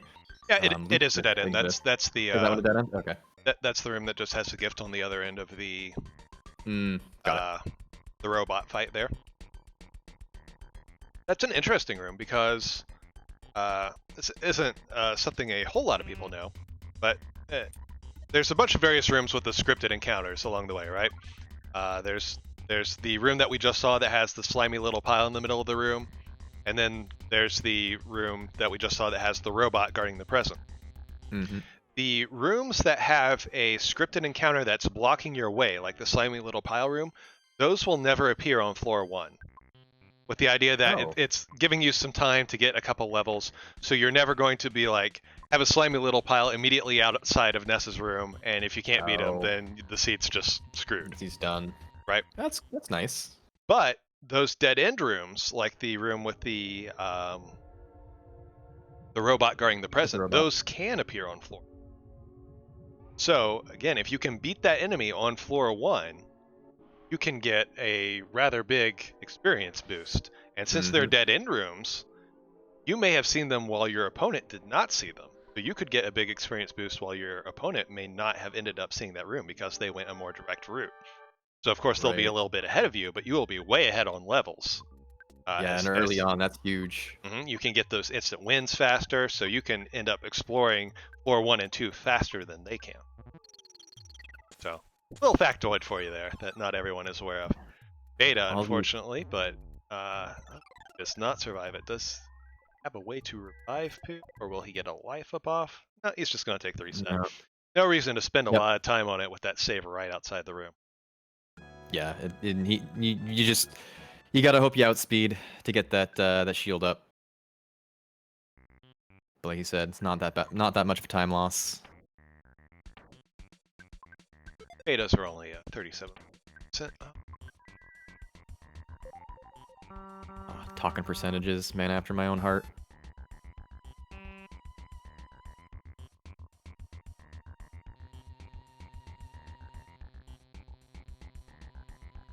It's interesting. We see that Ruby skip. It's a free skip. 2 rooms away from Gygas. Either runner had found the Ruby skip. What floor was that from? I have a way to see that. That was from...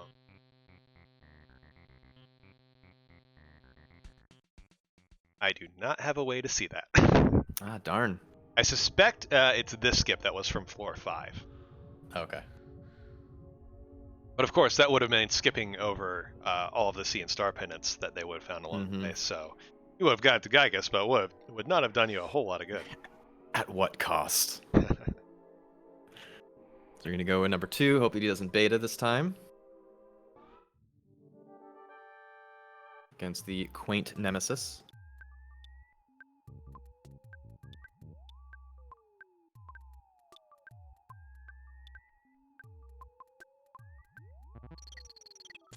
All right.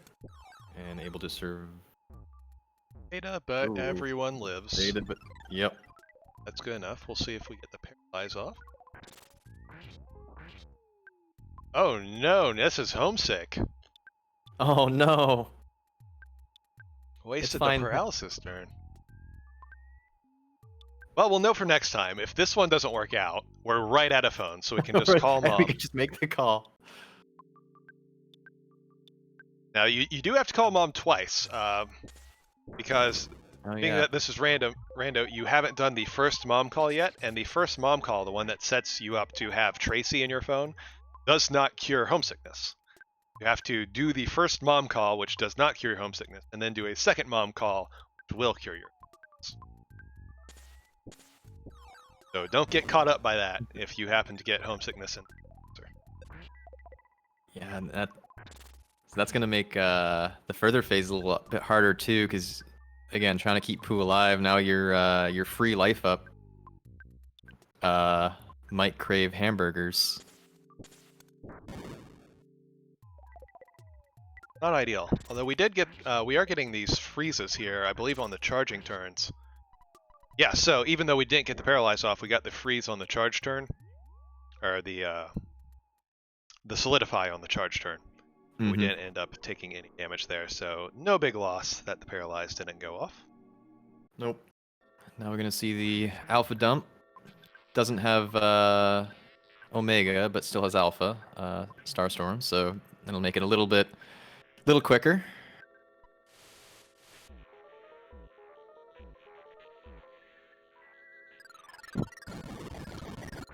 This match really turned around on that loss that Leslie took on floor 7. Thomas was better equipped, but Leslie was ahead at that point. But that loss that set Leslie all the way back to floor 1, and he had to fight up being worse equipped, let Thomas take the lead, and never gave it up from that point. Nope. It was just in general, very well executed run too from Thomas. From both runners, really. Leslie was doing a lot of fighting, under-leveled and under-equipped, and making it out of most of it. That is true, yeah. It was really just, there were just one too many under-level, under-equipped fights that eventually wore him down to take that death. And it was just a really punishing death, unfortunately. Yeah, that is right. He made it through that department store spook fight. Way before Thomas did, and way less leveled.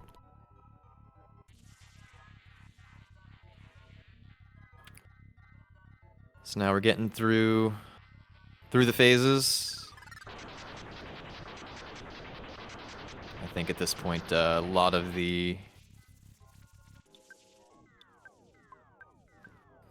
danger is out of the way. Again, hoping you get those life ups off. Yep, the only thing that can go wrong here is the double lightning. Yep. I believe specifically we're at almost a high enough life that needs to be a double lightning into a lightning without getting the life up, which is all an extremely low odds of happening. But this game is Earthbound.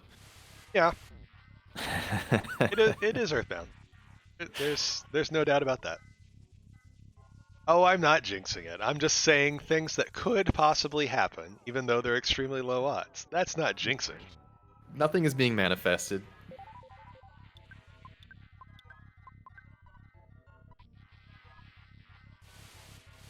Digging this this palette swap on Gygus.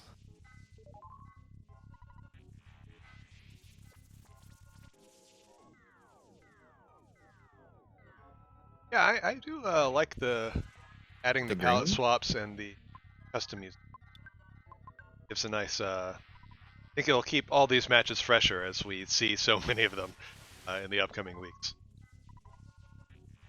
Yeah, and I really like the fact that, you know, all of the accoutrement, if you want to call it that, those all can be, you know, unique to the runner, but the seed is the same, the game is the same, so you know, it personalizes it a little bit too. You can choose to have the random sprites, or you can pick which sprites you want.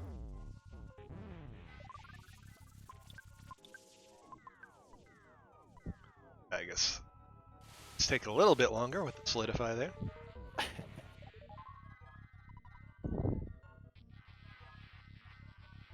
Gygus doesn't want it to be over. Well, we have a race to do, I guess, so you need to hurry up and die.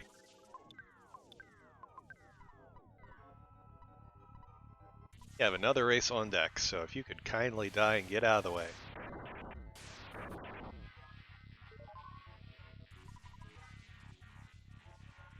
Okay, cool. There. Yeah, nice. We're in the last set.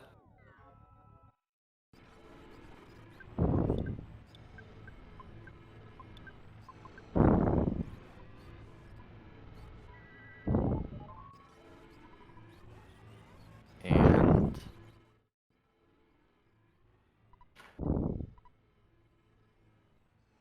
prayer number 8. So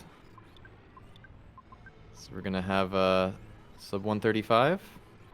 Solidifies, and there is time. And time. 134.32. GG both runners. Congratulations to both runners on finishing. Solid seed. Like I said, we will be on shortly with versus Protoman Nerd. Yep. And don't think you're going to be seeing the same race. Every pairing has its own seed, so. Yep. New adventure in Earthbound. I can't wait.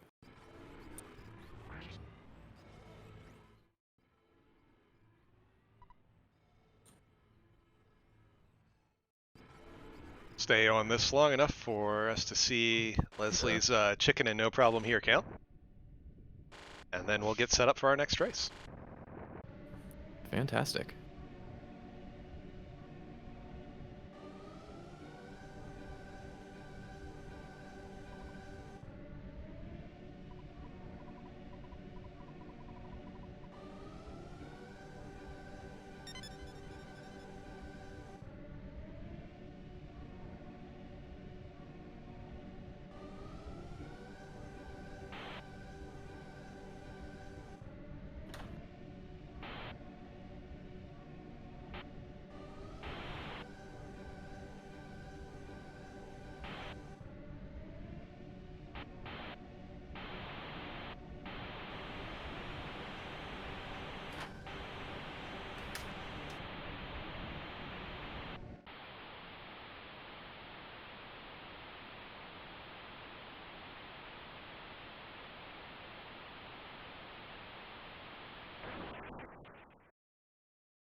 All right, Leslie, stats coming up.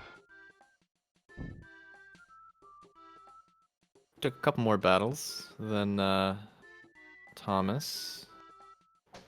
But I think his damage received is about the same. 2 chickens freed, and 4 L button, no problem here. Congratulations again to Thomas. That seed was a thing. Those warps had me feeling good, but I just...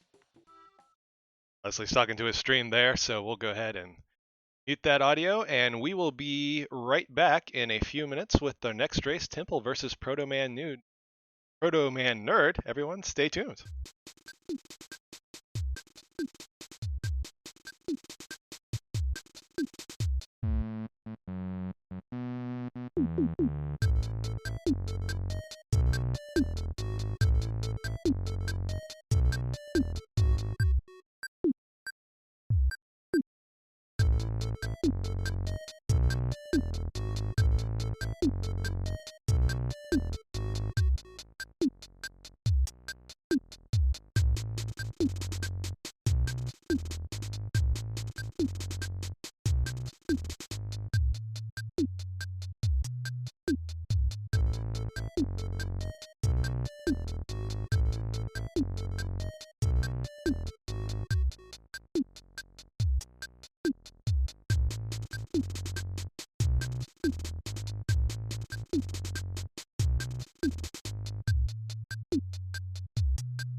Welcome back, everyone, to our next match here in the first round of Swiss in the Earthbound Super Series Ancient Cave Tournament. I'm Chaz, aka Stochastic. I'm here with Krogoth.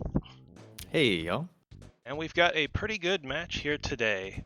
Have Temple versus Protoman Nerd. And let the runners know that they can be.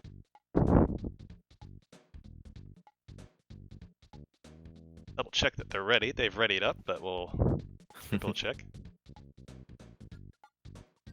Protoman's not quite ready. He needs to get through the naming screen.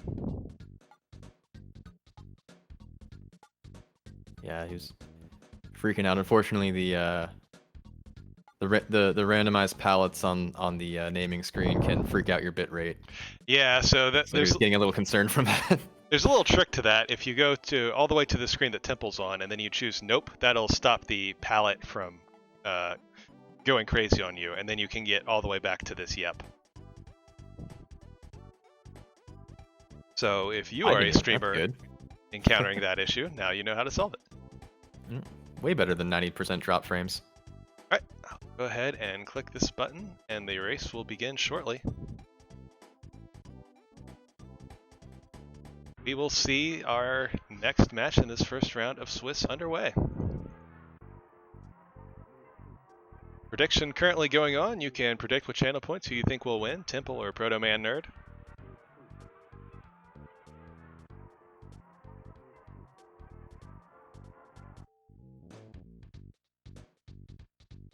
Oh, lovely. Temple has surprised poo. That's great. Good party members. All right, so I'll sync up our streams a little bit. Garth, you want to talk about the first floor of the ancient cave? Yeah, so just looking through, I believe they're mainly on the same. They're on the same path. It seems like. Oh, okay. He was just walking. I was wondering why Protoman was going a little bit slower. He must have been holding the Y button. They are taking the same path, and now they diverged. So it looks like. Let's see. This is going to be an interesting race in general. Again, Temple having some of the best times on a number of seeds over the years, really. I think, as like you had mentioned, this is Protoman Nerd's first time in the Super Series for this. Yeah, so it'll be an interesting race to see. Yep. Protoman Nerd working his way through Magicant. Magicant's a little bit different. You might think that the normal way you would exit would be a path out. It isn't. You do want to be careful of that and not make your way all the way through that the spiral and realize you're gonna make it all the way back. Yep. You could still go through the spiral if you want to pick up the presents, but given that we're here on floor 1 and the presents are almost certainly bad, I don't expect our runners will want to do that.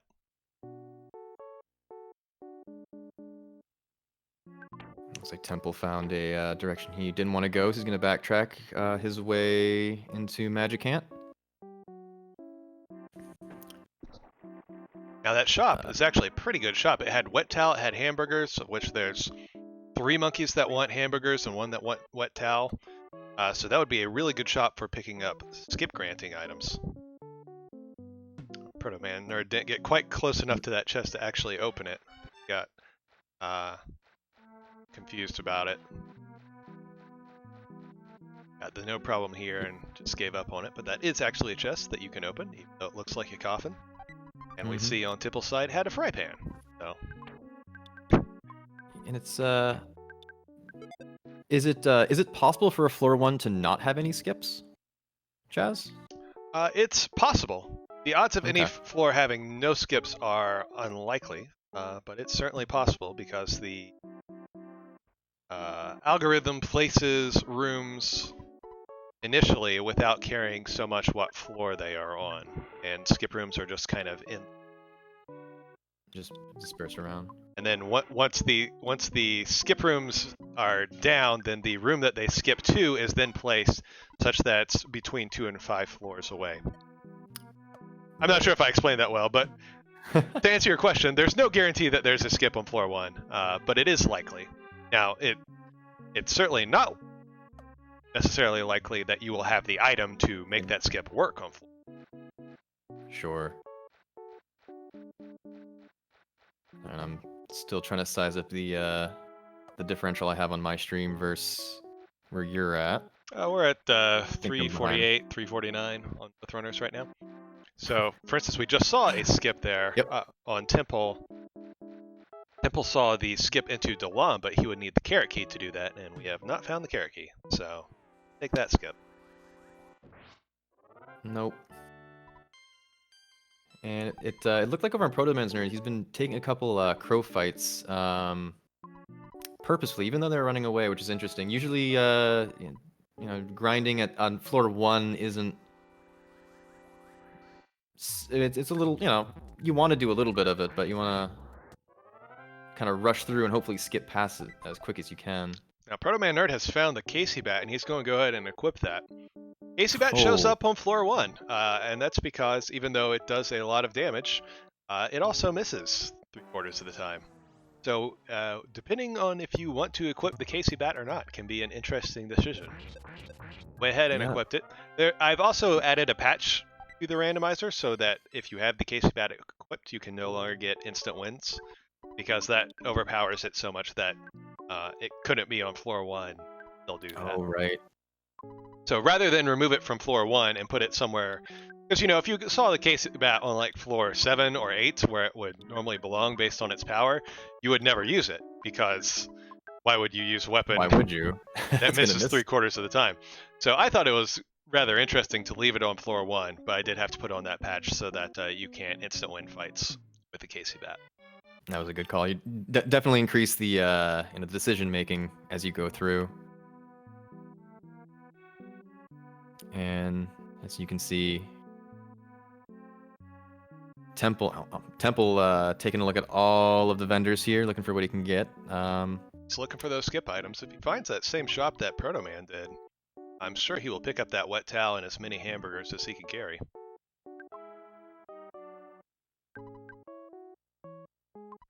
Multi-bottle rocket vendor. Floor 1. Not useful. Nope. He does have... He's going to upsell...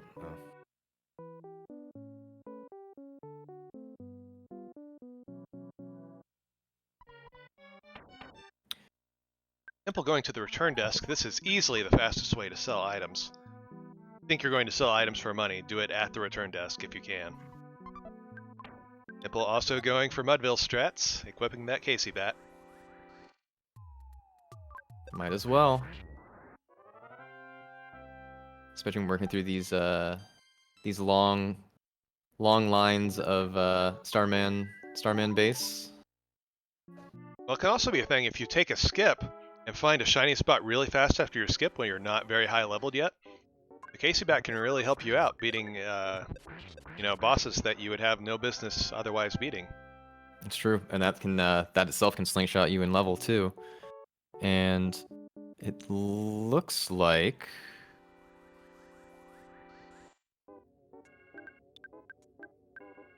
Protoman Nerd just found the way to floor 2.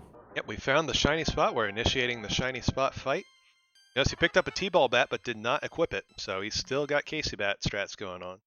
Yep, and it's Frankenstein. He'll go down to a couple freezes pretty easily. Or a single one if it's a beta, I imagine. Yeah. So thinking about using that big bottle rocket, but probably not necessary.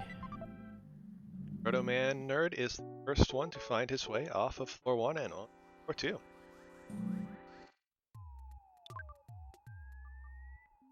And a phone right there.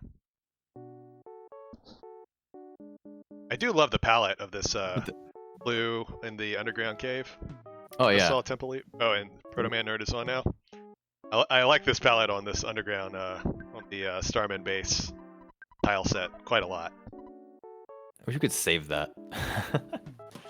Save the palette swap. And it looks like Temple is on his way to... Yep, he finds the right door. Now Temple's going to go ahead and switch to the T-Bat. Ah, there we go. Make it a little safer. They don't know what bosses they're up against. They do know they're on floor 2 soon.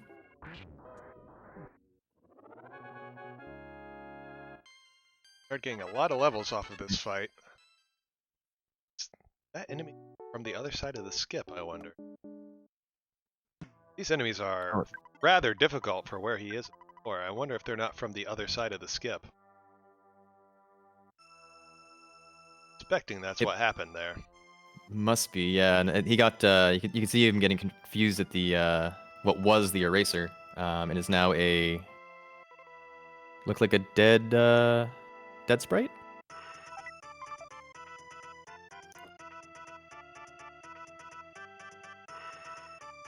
There's always a little bit of, again, if you don't run too many of them, knowing what it, trying to remember what is randomized, what isn't. Yeah. All sprites being randomized can really trip you up a little bit. Be hard to remember that that's the eraser, that you need the eraser. Familiar with the randomizer. Mm-hmm. And looks like Temple making his way into a skip room. Yep, both runners in the same room right now. And, yep, there they are. They can both take this ruler skip, this free skip. Don't know what floor we're on now. They're both going to take it. And both are now in Scaraba North. Not too many doors, but one door is all the way south. So you'll see them both check out the city first. And down by that door, there is a hitman, so they can find out what floor they're on.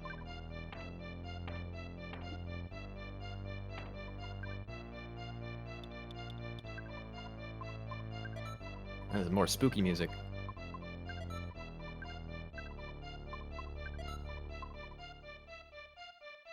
And Protoman walking a little bit too far south and triggering this cutscene. Be a little bit of a waste of time here.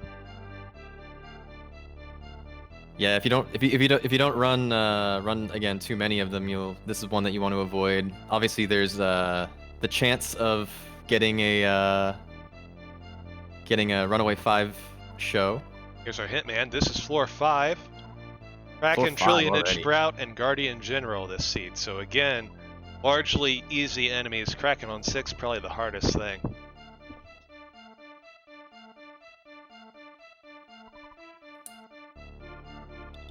Still a pretty good lineup of bosses, so I don't think either runner is going to be too upset about that.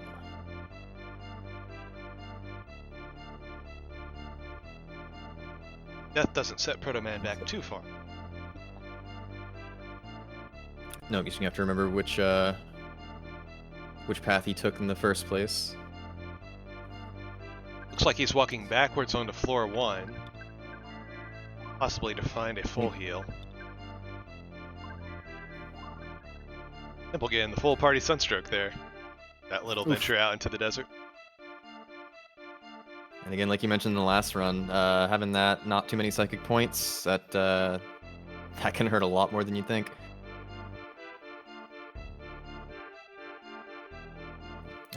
Looks like Protoman decided to take that fight.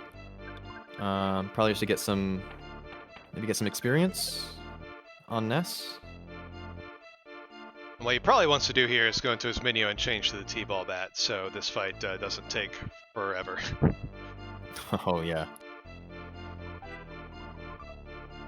Oh, the T-ball bat ended up on Paula. So he loaded up on Paula. Oh. Right. Okay. So he. Well, cracked bat will still get us out of here faster than. Yeah.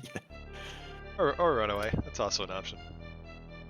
Yeah, at this point, he's getting 10 damage from the pogo punks. So rather than take another death, and unless he got away.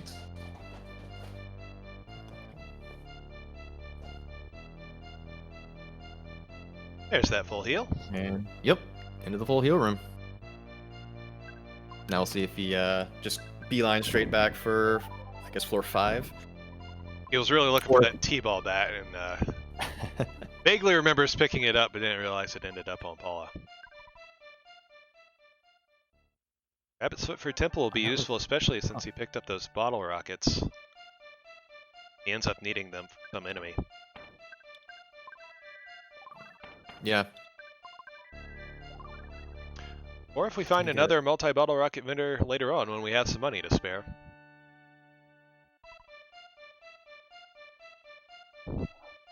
I always still feel a little weird, like even just having the rabbit's foot, I always feel a little iffy about using the multi-bottle rockets. They're obviously, if I have them, I'll use them, but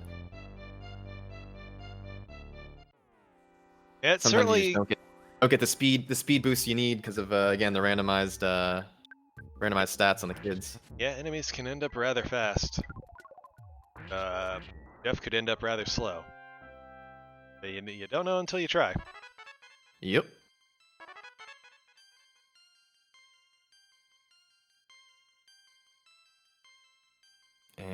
and Wonder what Protoman's plan here will be. He obviously knows a way forward to 5, but he seems to find it a little difficult. I believe he's still on 1 at this point. yep, looks like he's making his way toward the second floor. It'll be interesting to see if he tries to go back to 5 and hope he can live through it, or if he waits to find maybe another skip. Franklin badge for Temple. Good find. Ooh, very nice. Well, hopefully he does go back to 5 then. Because that would be rough to miss.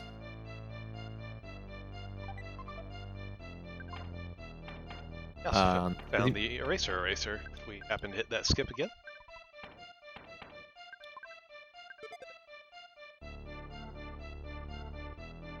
When you're with Protoman being on floor 2, you know, going for a different skip may not be a bad call if you're a little afraid of going to 5 right away, or at least the placement of 5. Yeah, you have options. There's always a skip from 2 to 5. I think ideally you want to be able to handle, because 5 is where you're going to start getting good weapons. Mm-hmm. And it's not that much deep. It is tricky.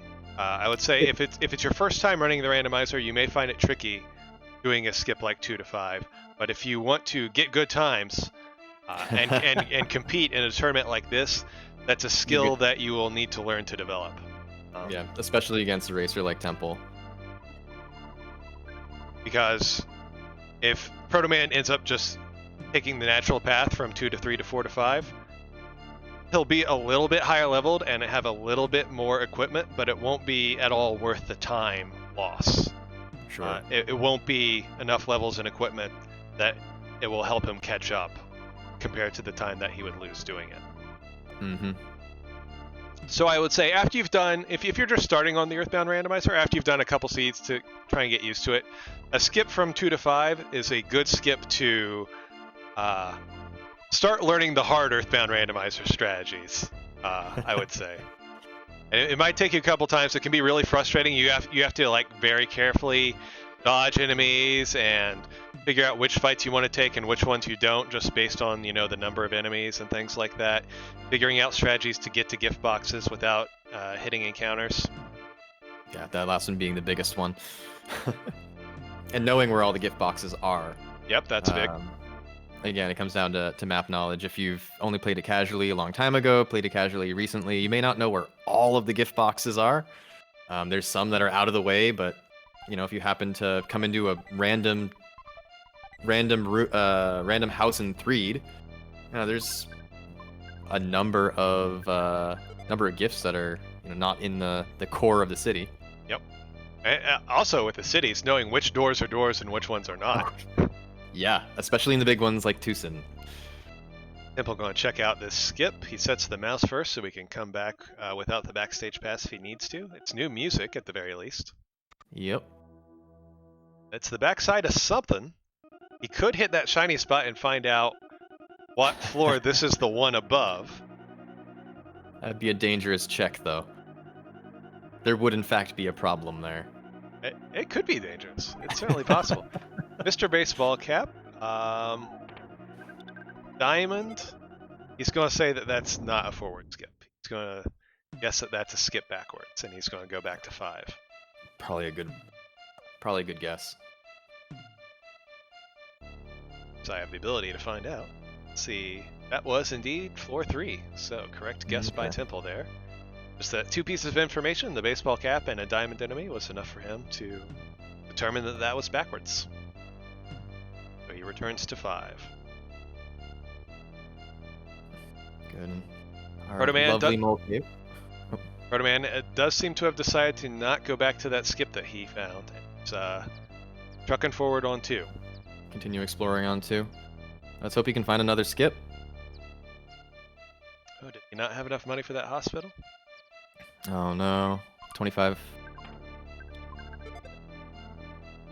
Night pendant isn't the pendant we want to see, but it's something.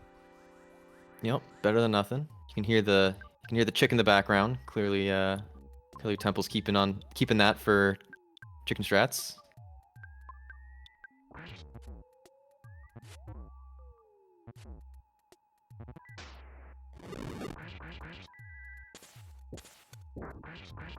Tempo getting into a pretty rough fight. These Antoids are not messing around. These are the rough Antoids. Taking down his teddy bear.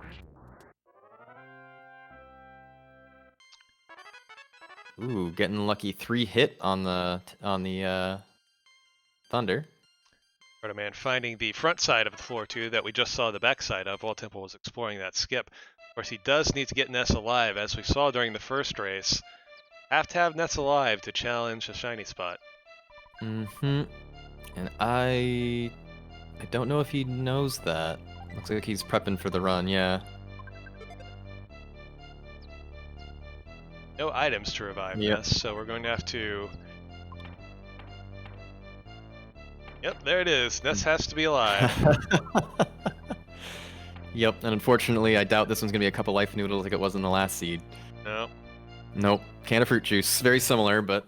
Always fun when you learn new things about Earthbound while playing the randomizer. It happens a lot. Yep. A lot of interactions that you do not get in vanilla.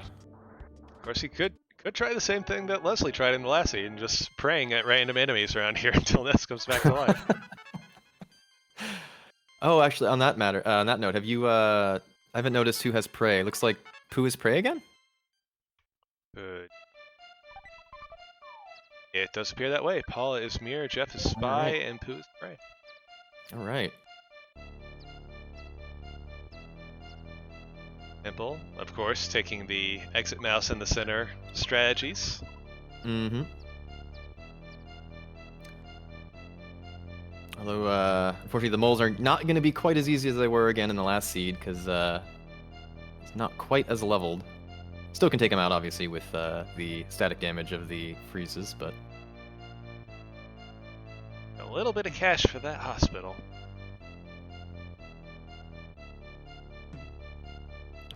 So when you see that transition, you know you're going to a place that does not have an ATM. So you're going to get back in Pond Cave.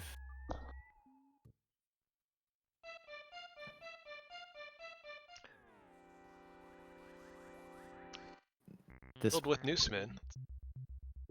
Randomized. They're strong Noosemen, right? Chicken is free. Good. And it looks like, I think, Protoman looks like he's walking back toward the skip. I think he's realizing that in the race he's gonna have to just take it and try and make it work. Well, he needs to find a heal, so he may be going back to the one free heal that he knows about. Rather than trying to explore more doors with a half-dead party, he may be going for the full heal that he knows. Then once he's got that, we'll see whether he goes back to the shiny spot or to the skip. Interesting. He actually is checking new doors right now. He's just checking out new doors, yeah. Getting some equipment. I mean, this is a good room, 3 equipment. Yeah. Getting a popsicle in the second one. Way air gun might help him get some damage out during these battles with half his party down. Can we talk about the pink bluffs here on Giant Step? Because they're very pink. I'm really digging that aesthetic. It's what is it? Bubblegum flavor. Lisa Frank-esque. So yeah, that is neon bubblegum from Moonside. Well, really wants these Noosemen and ducks out of his way, and they are not cooperating. But they're running. Can't get past them. He does get the green. That's good enough. Yep, at least clear him. Always take that free roam when you can. And coming up on this next group. Throwing away the Suporma. Shame. We don't need music where we're going. Like to hear Ode to Orange Kid. That doesn't get randomized, right? It does not. Okay, that would be really cool. Just plays another random piece of music. Gonna get that free butterfly. Protoman may Always. also be lost. I mean, if it's your first time running Ancient Cave, going through all of these rooms, not going where you expect, so many of them looking the same, it can be rough. Yeah. Bottle Rocket And- takes care of the robot. Yep. Pretty easy floor 5. 1, 2, 6. On to 6. With, if I may say again, I'm a little ahead, a banger soundtrack. It's a good one.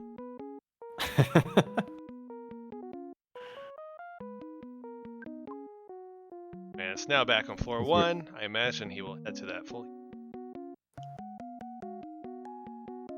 Yeah, and again, as a far more amateur runner, the Starman Cave is just brutal. It all looks the same if you're not. I mean, again, once you know the layout, it's fine. But if you don't run it often, they start looking very similar, and it's easy to get turned around.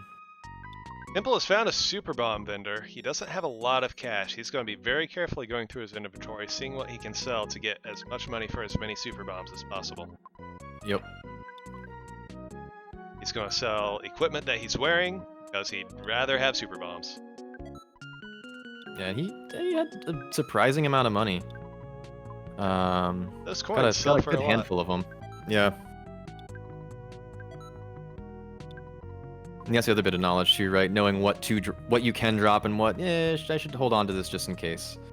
Again, with the whole, you may never find an ATM, but if you can sell, that might be even better.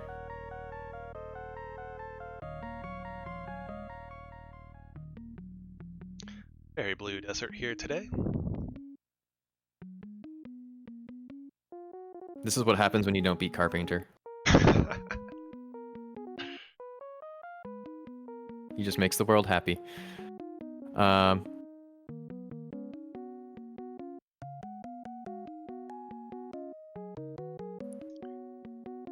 Protoman needs to find that full heat. Memory is being tested. Yeah, and at this point, I don't even know where it is. Yeah, I couldn't tell you the right way either. That's the thing about making this game instead of running it, is I don't have to remember where everything is. Where anything is. Yeah. So I can just tell you it's hard. I don't have to experience it myself. I can just tell you it's kind of hard. I can tell you it's hard. Else I'm trying to think. Is this No, it's not one of them. I mean, he's passing that back into into the base of Giant Step again. I feel like that's where the full heal was off of. Maybe far left door. I think so. Yeah, it looks like he is just gonna go straight into again, sorry, I'm looking at the 2 different streams. Making his way toward floor 2. Well, finds an ATM. The question is, will he backtrack to the super bomb vendor? I think that's worth it. Oh.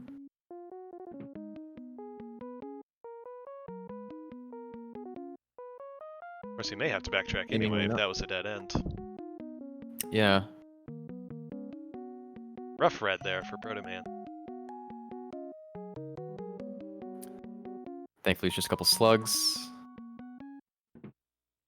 Should be easy enough to get through.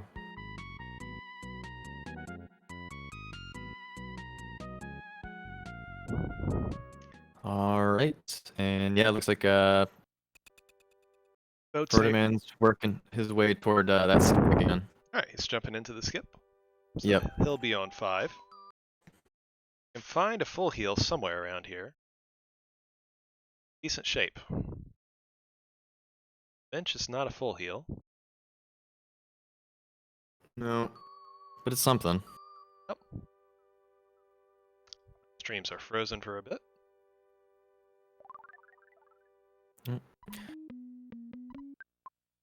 Protoman, yep, trying to remember his way through Dungeon Man.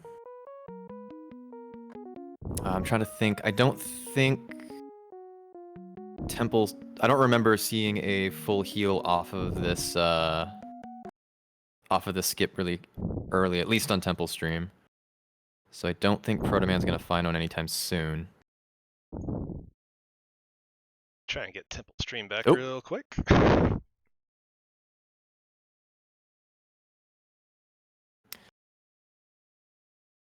Temple's working his way through a couple doors. Took a full heal. Oh. So he already knows what floor he's on. He's gonna...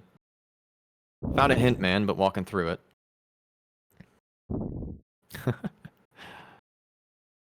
I'll let you know if anything interesting happens on Temple's stream. All right, He's just appreciate it. working his way through Dalam. Nothing exciting going on.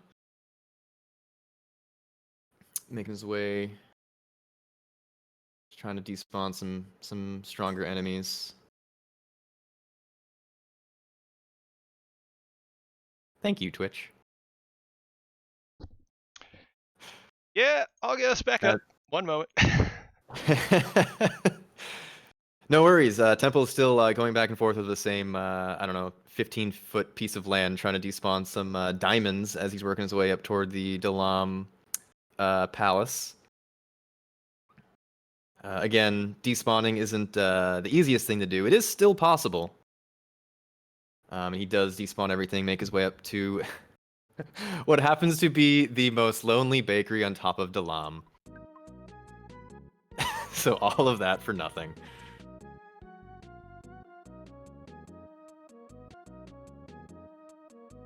He's gonna make his way down toward some of the lower levels. Although it is interesting to see that. Wait, this is floor 6 that Temple's on. Yeah, so it was a 5-floor skip that we saw on floor 1 coming up to the Carrot Key.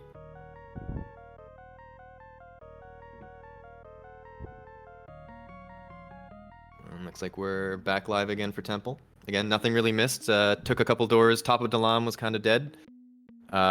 Went down one building, and now he's just exploring a slightly new area. I think actually he came back to... Yep, back into the desert. That must have been a overall dead end. I didn't see him go in all the rooms.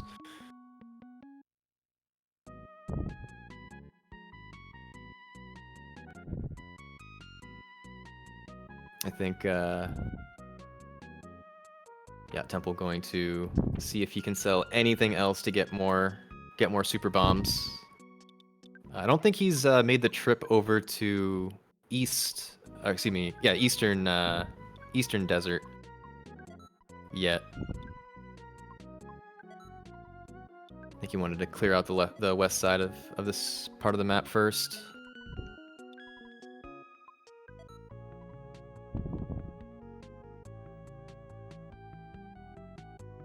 Yep, now he's gonna make his way over.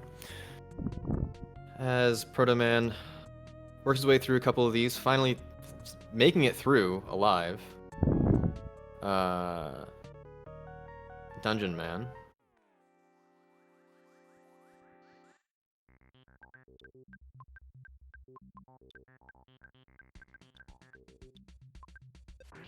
Temple dealing with some sunstroke and another noose. Alright, sorry about that, folks. We're back up where our streams are a little out of sync right now, but considering Twitch is apparently really mad at me, I'm not going to touch it to try and sync it up again. So we'll just deal with the runners being about 20 seconds off from each other. Yep. On the positive side, you and I think, are pretty synced on Temple. Okay, good. I have future Protoman. We're just healing Alpha and healing Alpha again and healing Alpha for a third time right now. On the wrong person, so healing Alpha on the fourth. There we go. He's giving a pizza to... Oh, he does not have a pizza to give. So he's checking out this skip. This skip lead him. Yeah. Like Not music we've heard yet. He's going to set the exit mouse here, right? So... Mm-hmm.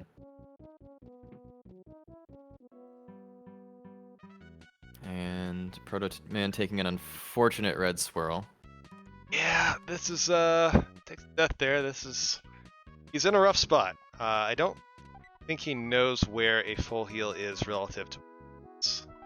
No. I think that's been a lot of his problems over the last 10 minutes or so. I think if he had some spatial knowledge of how to get to a full heal, he would be in a lot better shape. Yeah, and that death definitely sent him back to floor 2 again. He's back up in the area with the eraser.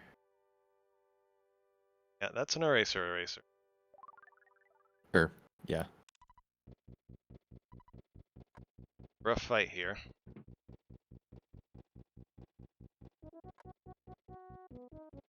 It can be a trial by fire, this randomizer.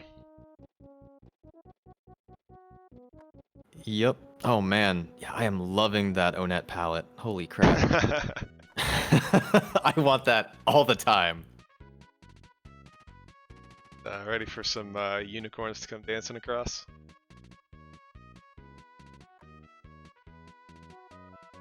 Temple would like it better if it didn't have enemies all over it.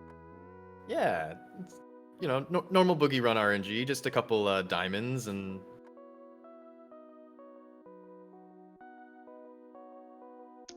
Alright, Protoman has the eraser, so he can finally make it through the skip and see what's on the other side. Now he is somewhere. What is on the other side? Yeah, he's in a very different area. Yogurt. Let's not take in a fight for so long that we've run out of music. Get in a fight, Temple, come on. There. I forgot they don't just constantly. Well, most of them do, but that track in particular is set up to not loop. So.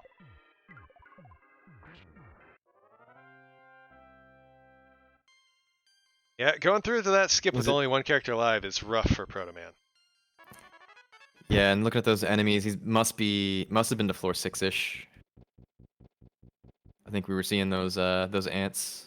It's going to be hard to do with only Ness alive and with no psychic points. Yeah. Not that we know where Temple is anymore either. Yeah, both of our runners are off somewhere. I can find where Temple is. Temple is on floor 9. Oh wow! All right. That was a skip onto 9, as one could probably guess from those enemies. Those are only going to be on 8 or 9, pretty much. And he does have to make the hill climb up to Liar Exaggerates door, because I think that's the last one up in this cluster. On the plus side, he can pick up what typically is a bread roll, but will be a floor 9 object. Yep, only 3 doors in this northern on-net cluster. It's straightforward, I suppose. Yep. Trying to bait out the teleportation.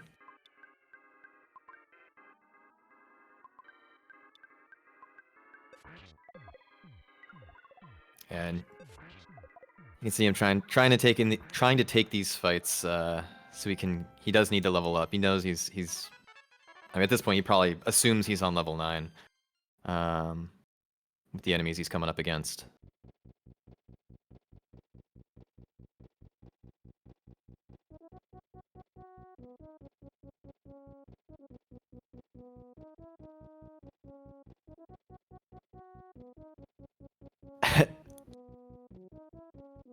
There's that floor 2 shiny spot. He can fight it now that Ness is alive. He could. There's the full heal. Oh, it was just one door away the whole time. He was so close. Oh no, it was one door away the whole time. I'm watching his normal stream and he has his camera up and he is elated by that. He is so happy that he found that. Well, we can get on with business now. We can take down this floor 2 boss and get on our way. Yeah. Oh, that's gotta feel good. Oh, we can get out of the wilderness.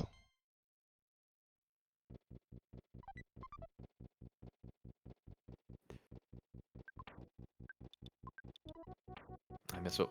Oh, there must have been a good item in the bread roll box because it's legendary a legendary bat. Yeah. Fantastic. I'll take it.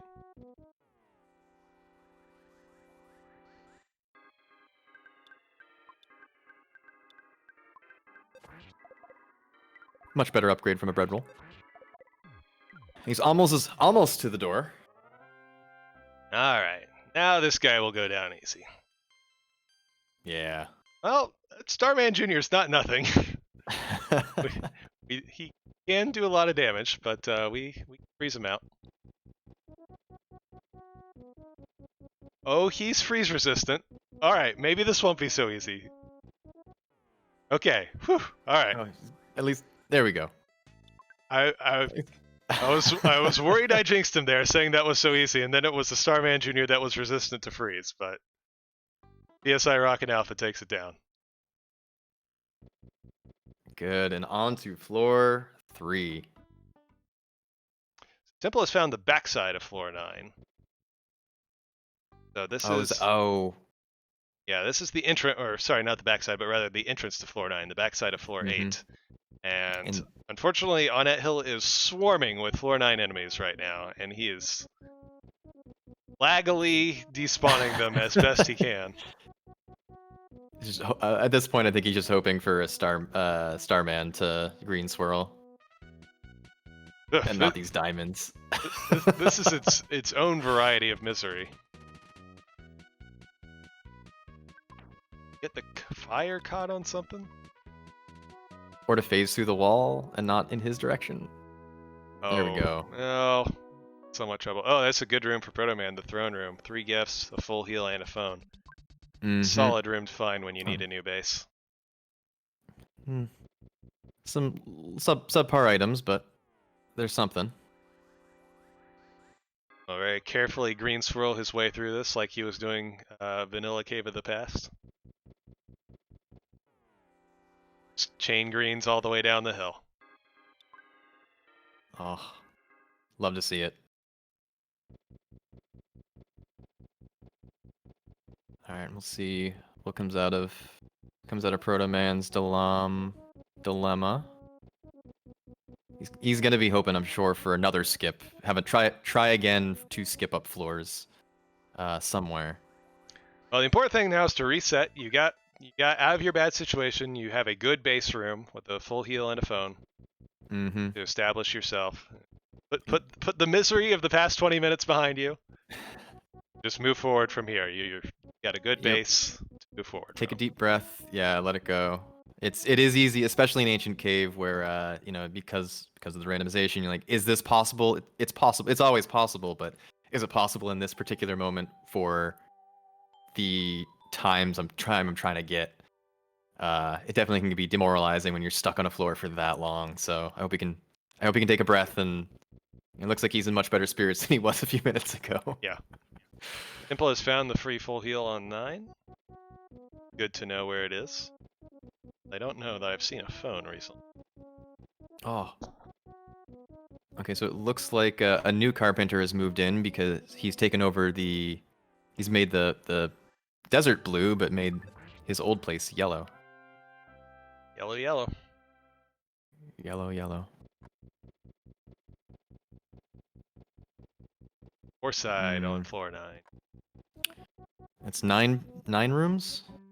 Or sorry, excuse me, 9 doors? Yeah, it's just wide. Lots of room for enemies to spawn. Sure. We'll see if he takes a look at the shop up north. He has some super bombs, but if it also happens to be selling super bombs. He really wants this. Oh, get a gift behind. Oh yeah, I mean Temple knows there's a gift behind there, and he's on floor 9. I don't think he has any pendants, so you do have to look. Or I guess we have a rain pendant. That's not what we want. Cloak of Kings. He's got a knight. He's got a rain, a rabbit's foot. Knight and a rain and a cloak of kings and a rabbit's foot. You could fight Gygus. Temple could fight Gygus with that equipment setup. Yeah. I hope he does. I hope he finds Gygus in this next door and goes for it. Hey! Now just go for it, buddy. Come on. Yep. We're gonna go. Some conversation earlier is gonna go full butt strat. Come on, you can do it. You have 2 pendants. They're a rain and a night, but it's 2 pendants. Nope. Boo. You're going chicken out. That's Boo. fine. Magnum Air Gun was in that gift behind the bowl for Protoman.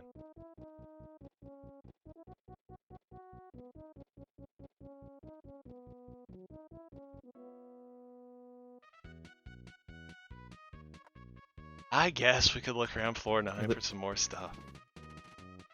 Yeah, I mean, at 4:45, I don't think he's feeling too pressured. Again, still not seeing who or where Protoman is. Sure, Temple feels pretty good being on floor 9 at 45 minutes. Yeah, well, in any race, you would look good 45 minutes floor 9. All right, you Yeah. have a bazooka. That's enough. Yeah. Go for it. Go. You just really want to see him do it, don't you? I do. I'm trying to think of people who I've seen do Gygas fight with no sea, star, or earth, and I'm fairly certain I've seen Temple do. It's rough. Ooh. That door goes to Tucson. Tucson is a big room. Yeah, he could spend a lot of time searching for gifts if he wants, or he could just go to Gygas. But there's more gifts. Don't you like presents? I like Gygas fights.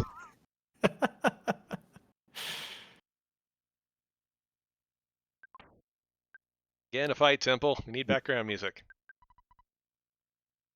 Nope. Silence. You get the sound of... You are listening to music. You're listening to the sound of silence.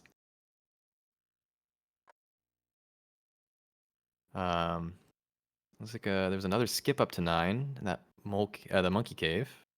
Well, I actually want music, so I'm going to put the music on. Yes, probably for the best. We'll put the music on Protoman Nerd. I am...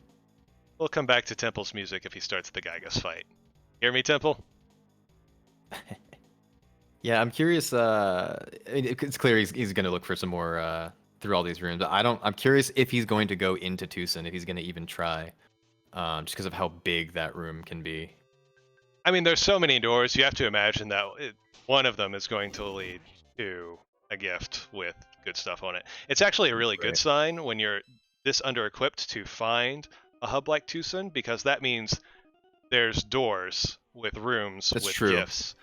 The bad sign would be finding lots of little long, twisty 2-door rooms taking up all of the floor space on floor 9, and meaning there's no presence anywhere to be found. Mm-hmm. That would be the bad thing to see. Finding Tucson, pretty decent. Pretty decent, and I was gonna ask a question. We haven't seen any loops yet, and it looks like we found a couple doors that are. Yeah, Tucson into Tucson. Yep, Tucson into Tucson. I guess it's a good way to teleport around the map. There's another Tucson into Tucson. So on the subject of a bunch of doors that could have things behind them, yeah, there are things behind those doors. Tucson's. Kraken soup. All right, that's enough. You have the Kraken soup, Temple. That was what you were looking for, right? Go fight Gygas.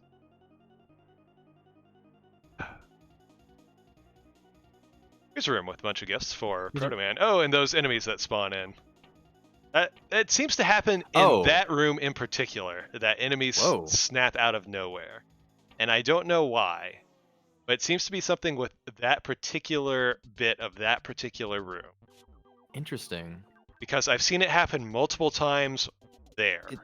Is there a plate nearby, or is it just they appear? Well, I mean, it's all plates nearby, right? But sure, you very rarely see enemies snap into existence out of nowhere. Yeah. But I have seen it probably 3 times, just watching people's streams. 3 or 4 times, specifically on the left side of this room. So I think there's probably something going on here in particular. But Earthbound is a game of mystery on the code level. I was just today researching with some hackers on how palette swapping works on maps, like changing the palette for like Threed. Mm-hmm. How Threed's palette changes, and it is not the clearest thing in the world. There are really? There are at least 3 different places that pallets can be stored in. There's normal pallets, and then event flag triggered pallets, and then flashing pallets, and they're all stored differently, and one of them is compressed, and it's a real nightmare, let me tell you. It's impressive how much mystery there is in just something as simple as what you think pallet swapping, considering you have the functionality in here now to swap most pallets. Right, yeah. It's somehow when there are many things in Earthbound that are interestingly programmed. Multi-bottle rocket out of a box for Temple, and he also found a multi-bottle rocket vendor on this floor. So he really should be going to Gygas, is what I'm feeling like. No, there's more rooms. It's fine.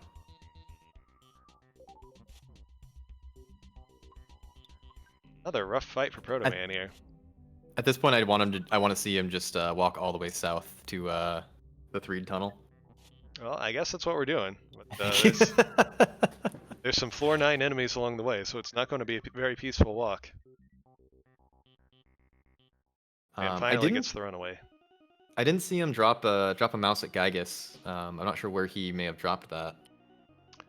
I saw him drop a mouse somewhere on floor 9.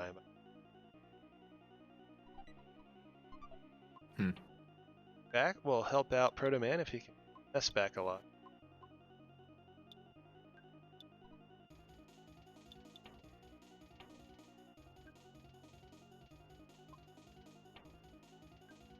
Wants a pendant. Yep. Gonna go down and get this get the present down here and probably just check the door while he's here. Or just gonna go for the door straight. Multi-bottle rocket vendor. Oh, super bombs here. That's also good. Yep. And the last of his money on super bombs. But now yes, he might think about going and taking on Gygas. Maybe. I think he's explored almost all of the rooms here. I have not actually looked at the spoiler yet to see what sort of pendants we have. I should do that. Yeah, we're getting to the end. I'd be curious to see. Let's see, there's an Earth pendant on 8. There are... Oh.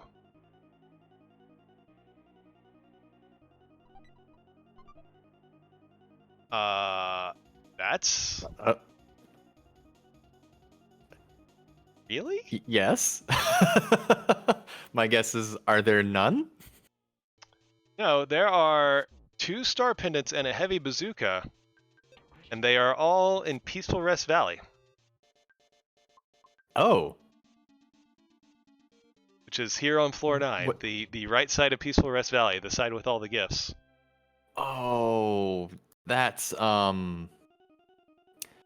lot to walk around. It is. That would be... If you think about the spawns on floor 9 you'll get in Peaceful Rest Valley, that would be outstandingly annoying. But worth it. That's almost harder than Gygas at that point to live through it. Anyways, that's through the hospital in Forside. So if Temple goes that direction, he will find that. Otherwise, there's nothing else on floor 9 of any value. Oh wow! So all of this for naught. He got some jerky. I mean, obviously that we know about the super bomb vendor, so that's a value. Yeah, he need to pick up a couple extra. But as far as things that he wants, they are all in Peaceful Rest Valley, and they are not anywhere else. So there's a sea on 8 and an earth on 8. We're obviously not going back for those. Mm-hmm. I can't see him exploring PRV. Like if he sees that, if he goes in, I will be surprised at that. Well, it'll be interesting, right? Because he's not, unless he does it, he's not going to have any good pendants. So the question will be, is he going to give up and just go do Gygas with no good pendants, like I wanted him to begin with? Now, of course, I do hope Protoman picks up that Earth and that Sea on 8 on his way through, or else he'll be in a similar spot. And for someone as experienced as Temple, doing Gygus with no pendants is hard. If you don't have that level of experience, doing Gygus with no pendants is not a fun time. it's not something you want to be learning on the fly while you're on video in a race. I'll tell you that. Yeah, I would not be interested in that. Protoman is back on 5, it appears. Does need to find a full heal again. Railing around a bunch of dead people. Yep, still working his way through Mole Cave. Looks like, man, there was a lot of skips to 9. Temple's checking his psychic abilities. Come on.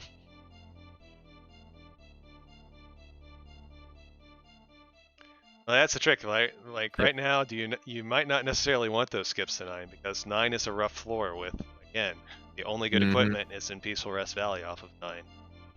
You may be, especially for Protoman, he may be better served going through floor 8.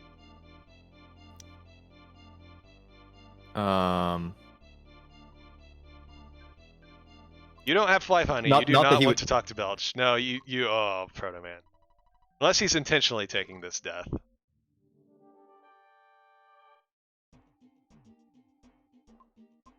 I don't think so.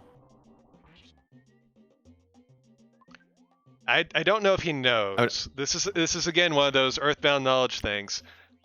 Normal damage that you do on Master Belch has no effect until you give him Fly Honey. And that's something that you may not know if you don't have a lot of Earthbound experience. So without Fly Honey, there are some tricky ways, like we talked about during the last seed. If you give Master Belch poison, he can die that way, but that's very difficult. Vast majority of the time, if you don't have Fly Honey, you can't beat Master Belch. Right. And that's why I added that little dialogue there that says you don't have Fly Honey, do you really want to talk to him? Because that was something a lot of new runners were just talking to Belch as soon as they saw him and dying and not understanding why, because they didn't have Fly Honey. So I added that little dialogue to be like, are you sure you want to talk to him? I give you the option for the people who do know about either the poison or the flash trick. Flash is another way to do it. True. Just so that trick wasn't turned off. But for most people, the correct answer there is no. You do not want to talk to Belch. Yeah, and like you said, if you didn't know that, you're in a race, you're just gonna speed through that text box and not pay attention.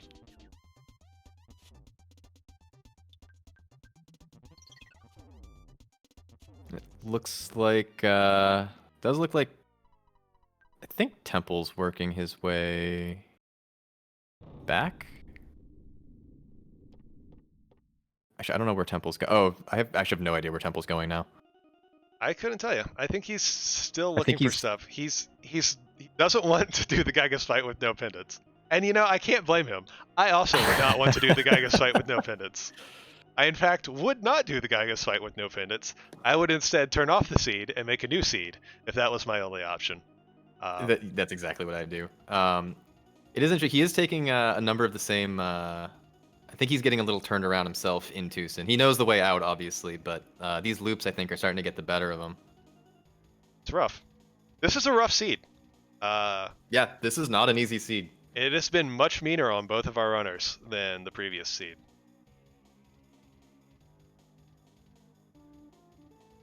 It's like...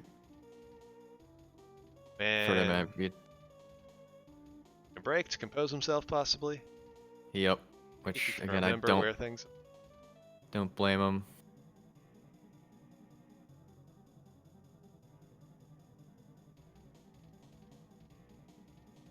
Yeah, this,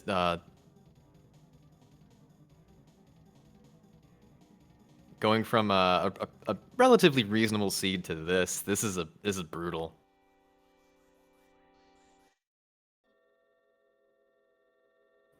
Again, at the very least, at least it does have pendants. Be the worst. Imagine going through PRV, do all the good stuff, and not find anything.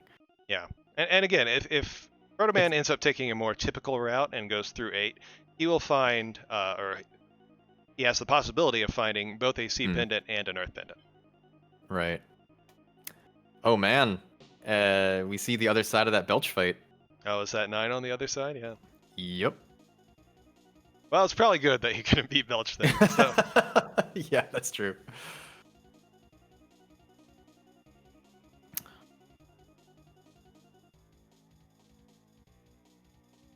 Now back in.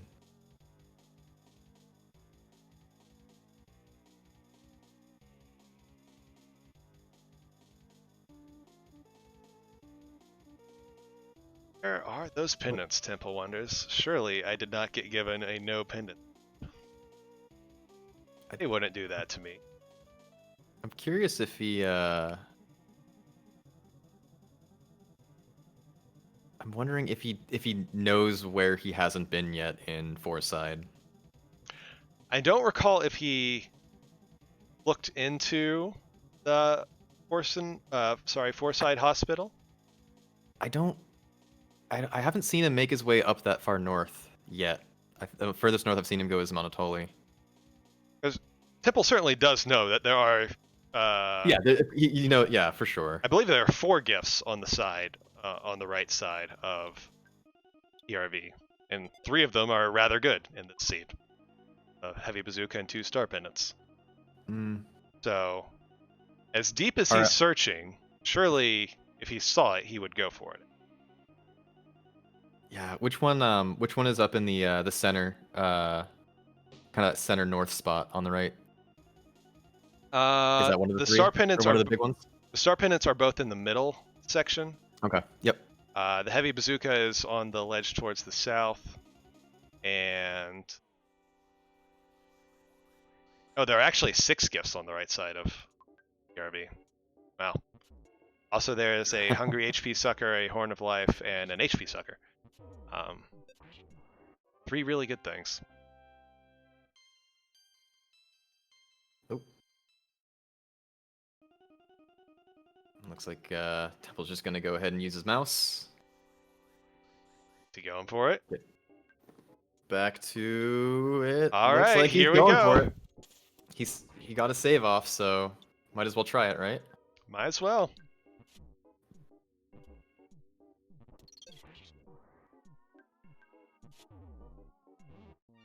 All right, Charlie. Here we go. Yep.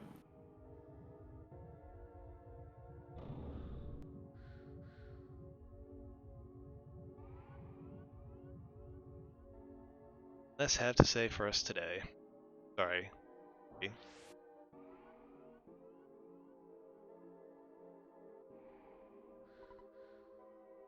Oh, Nope. no pendant, no Franco. It's quick.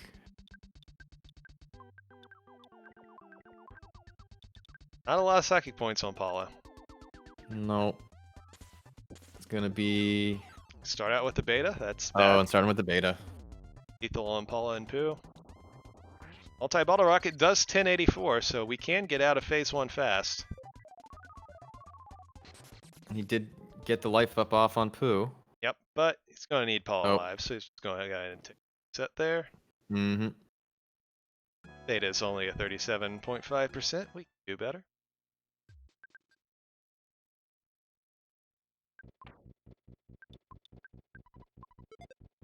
Heck, if we're feeling spicy, we might not even need to try and paralyze Pokey. Let's try and go for him. If we get another good roll on the bottle rocket, yeah. on the bottle rocket, could skip the shield and skip the paralyze and just go multi-bottle rocket 3 super bombs. Mm-hmm. Do a 1 phase. How about that plan? I like it. How we feeling? Oh, please.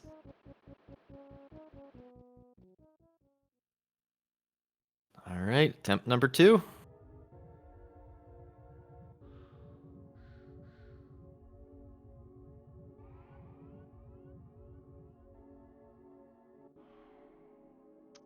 And it's back on 2. Notice there's a full heal right there. Mm-hmm. Get his full heal and go back to 3.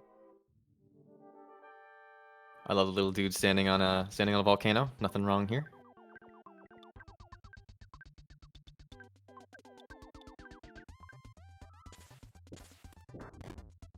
Alpha this time. That's good news. Yep, everyone's gonna survive. Get the bottle rocket off, and 1162. Not bad. 1100. We'll take it. Paralysis is And not successful. Not successful. All right. Gonna start. Yep. Throwing them bombs. Unfortunately, yeah, he charges forward at Paula, so Paula's going to die during the kickdown between the phases.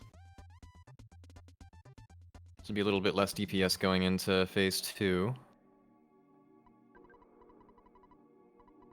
Oh wow,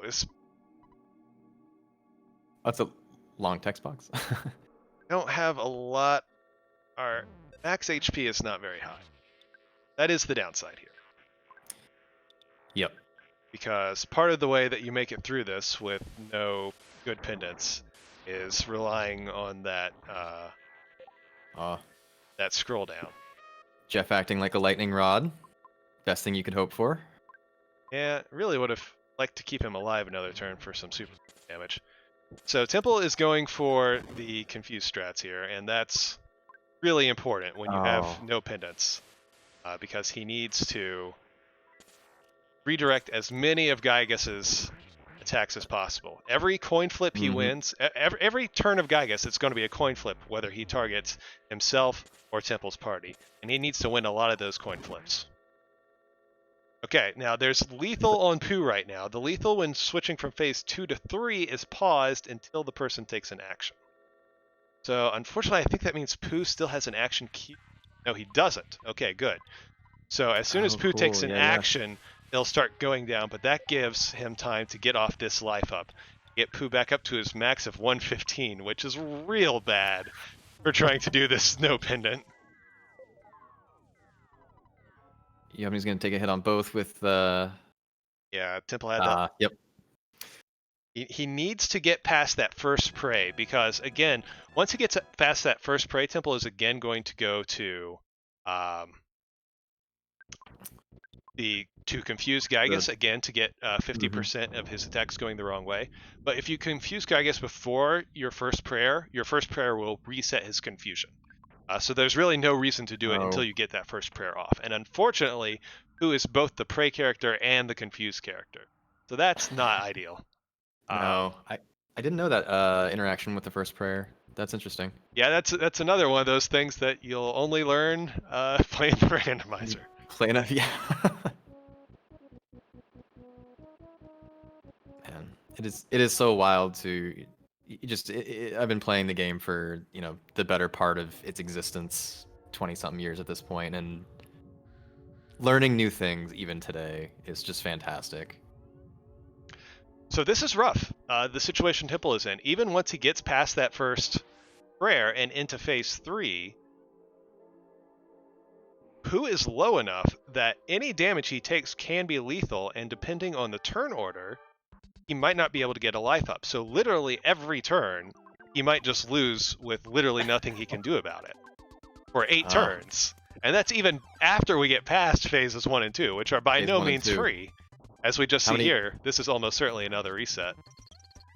Yeah. How many attempts do you think he'll do before he tries exploring the rest of floor 9? Well, that's the question, right? It's not just the rest of floor 9. He may have forgotten that he didn't check the I'm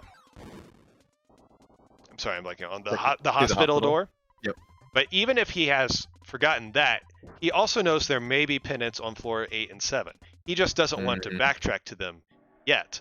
But depending on how long, how many attempts this goes, if it takes him 4 or 5 attempts or 6 or 7 attempts and it's still not happening, he may feel he has to backtrack to floor 8. He may feel he has no other option. Because the stat rolls on Pooh are so low, this is much more doable when Pooh has 300 hit points and he can take a couple attacks. Right. When Pooh's hit points are so low that literally every round can kill him with nothing you can do about it. Yeah, do you almost just basically at that point you start trying to grind a little bit even on the way. Well, that's the thing, is that his his stat growth is going to be so bad. You It's just could not going to catch up at all. Yeah, it would take you 25 levels to get him to a reasonable point. It would take an hour of experience grinding, and you don't even know what the right enemies are to experience grind on. That is true. Protoman taking the Man. backstage pass skip here. See where he ends up. Oh, he's in Dungeon Man. Back to Dungeon Man. So that's floor 5. We know that from Temple. Yep. Swirl there. All right, we're on to phase 3. We've got That's the good. first prayer in. So now Temple's going to go for another Confusion on Gygas. So Gygas is definitely going to hit us this turn. But then every turn after this, it's a coin flip, whether Gygas will target himself or us. Yep. And unfortunately doesn't have a healed child up, so it's just... Oh, did we have a shield for that thunder? Oh. Oh, that was nice. And Ness is dead, so there's no life ups here. Mm-hmm. So we just have to win a whole bunch of coin flips. Unless Paula has any food on her. I mean, obviously you can also take turns off to life up with Pooh. But that's taking a turn off. That just means you have to win yet another coin flip every time that you do that. Exactly. But it is an option for if only one lightning connects with Pooh, then for instance, you could life up so that you could live through another lightning or, something. Mm-hmm. Yeah, and I mean at that point, like it ends up actually being not the worst thing. It lets you auto fight just to get that quick heal off.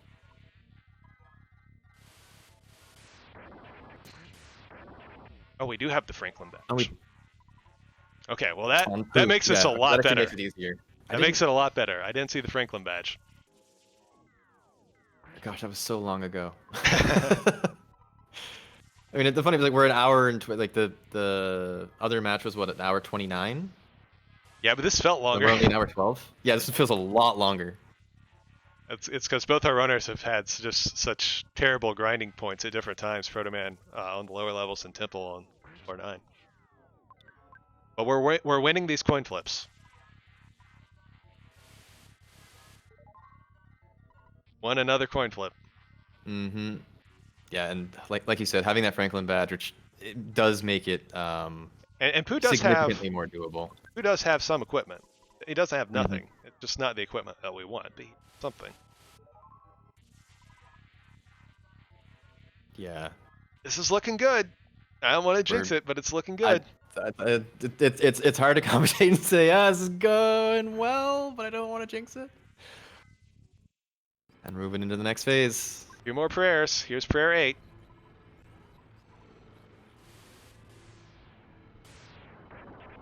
And there goes the bit rate. Targeted himself.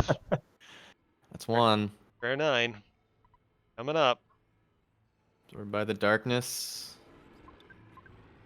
And...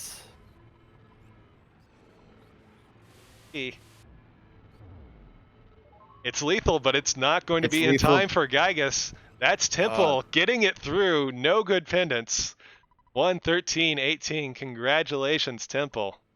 GG Temple. That was a masterclass on how to deal with a bad seed. Like I said, you don't need And no pendants for equipment. Gygas. It's fine. Need is a strong word. Need is a strong word.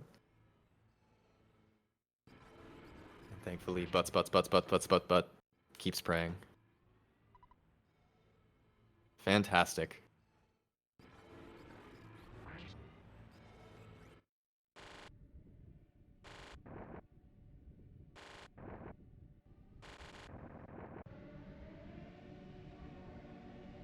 I'm curious to see the stats on stats coming out of this.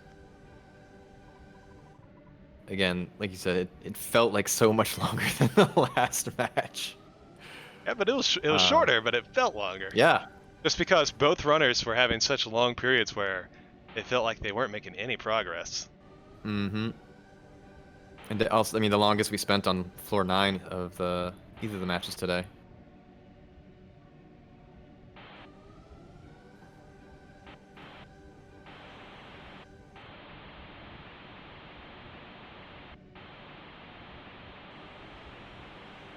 Congratulations to Temple. Mm-hmm. Showing us all how you take down Gygas. No good pendants.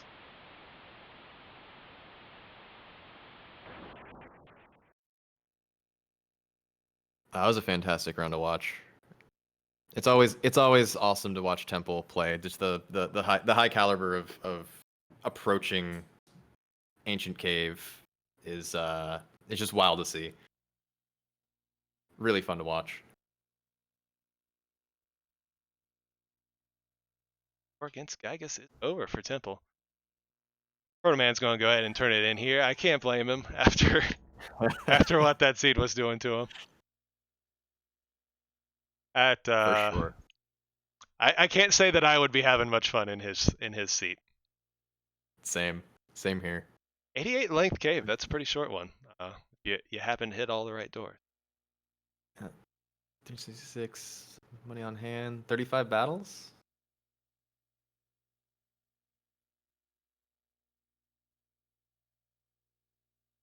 Good. 2,000 damage received compared to 17,000 from the last one. Well, and 12,000 compared to 47,000. Don't get it. Fights. Yep. Game. One chicken free, 2L button, no problem here is for Temple. Congratulations. Like I said, Protoman's going to tap out, so that's going to do it for us here tonight. 2 good races.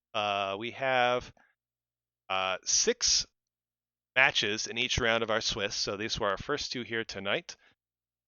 Coming up, still in Swiss in round 1, we have Uko versus BL Razmu. We have Doc Swellman versus Andy Perfect. We have Sabuki versus Daniel RGT, and Raikal Ryder versus Aurelix. And then we have 3 more rounds of Swiss, and then we have brackets. So there is lots and lots of Earthbound Ancient Cave coming your way here on the channel over the next 2 months, really. Yeah, a lot of good races to watch. I can't wait. Thanks to all of our runners tonight, Temple, Protoman, Thomas, and Leslie. Thanks to you all. Check out their channels if you haven't. They all play Earthbound, amongst other things. And we'll see you all here again. Our next match is scheduled right now for Wednesday the 3rd at 8 p.m. Eastern. Hopefully, we'll be able to set up a restreamer for that here on this channel. And otherwise, just stay tuned to Discord, and you'll see when the next matches come out. Thanks for joining me here tonight, Krogoth. Appreciate it. Yeah, thanks for having me, Chess. All right. Have a good night, everyone. Thanks for watching.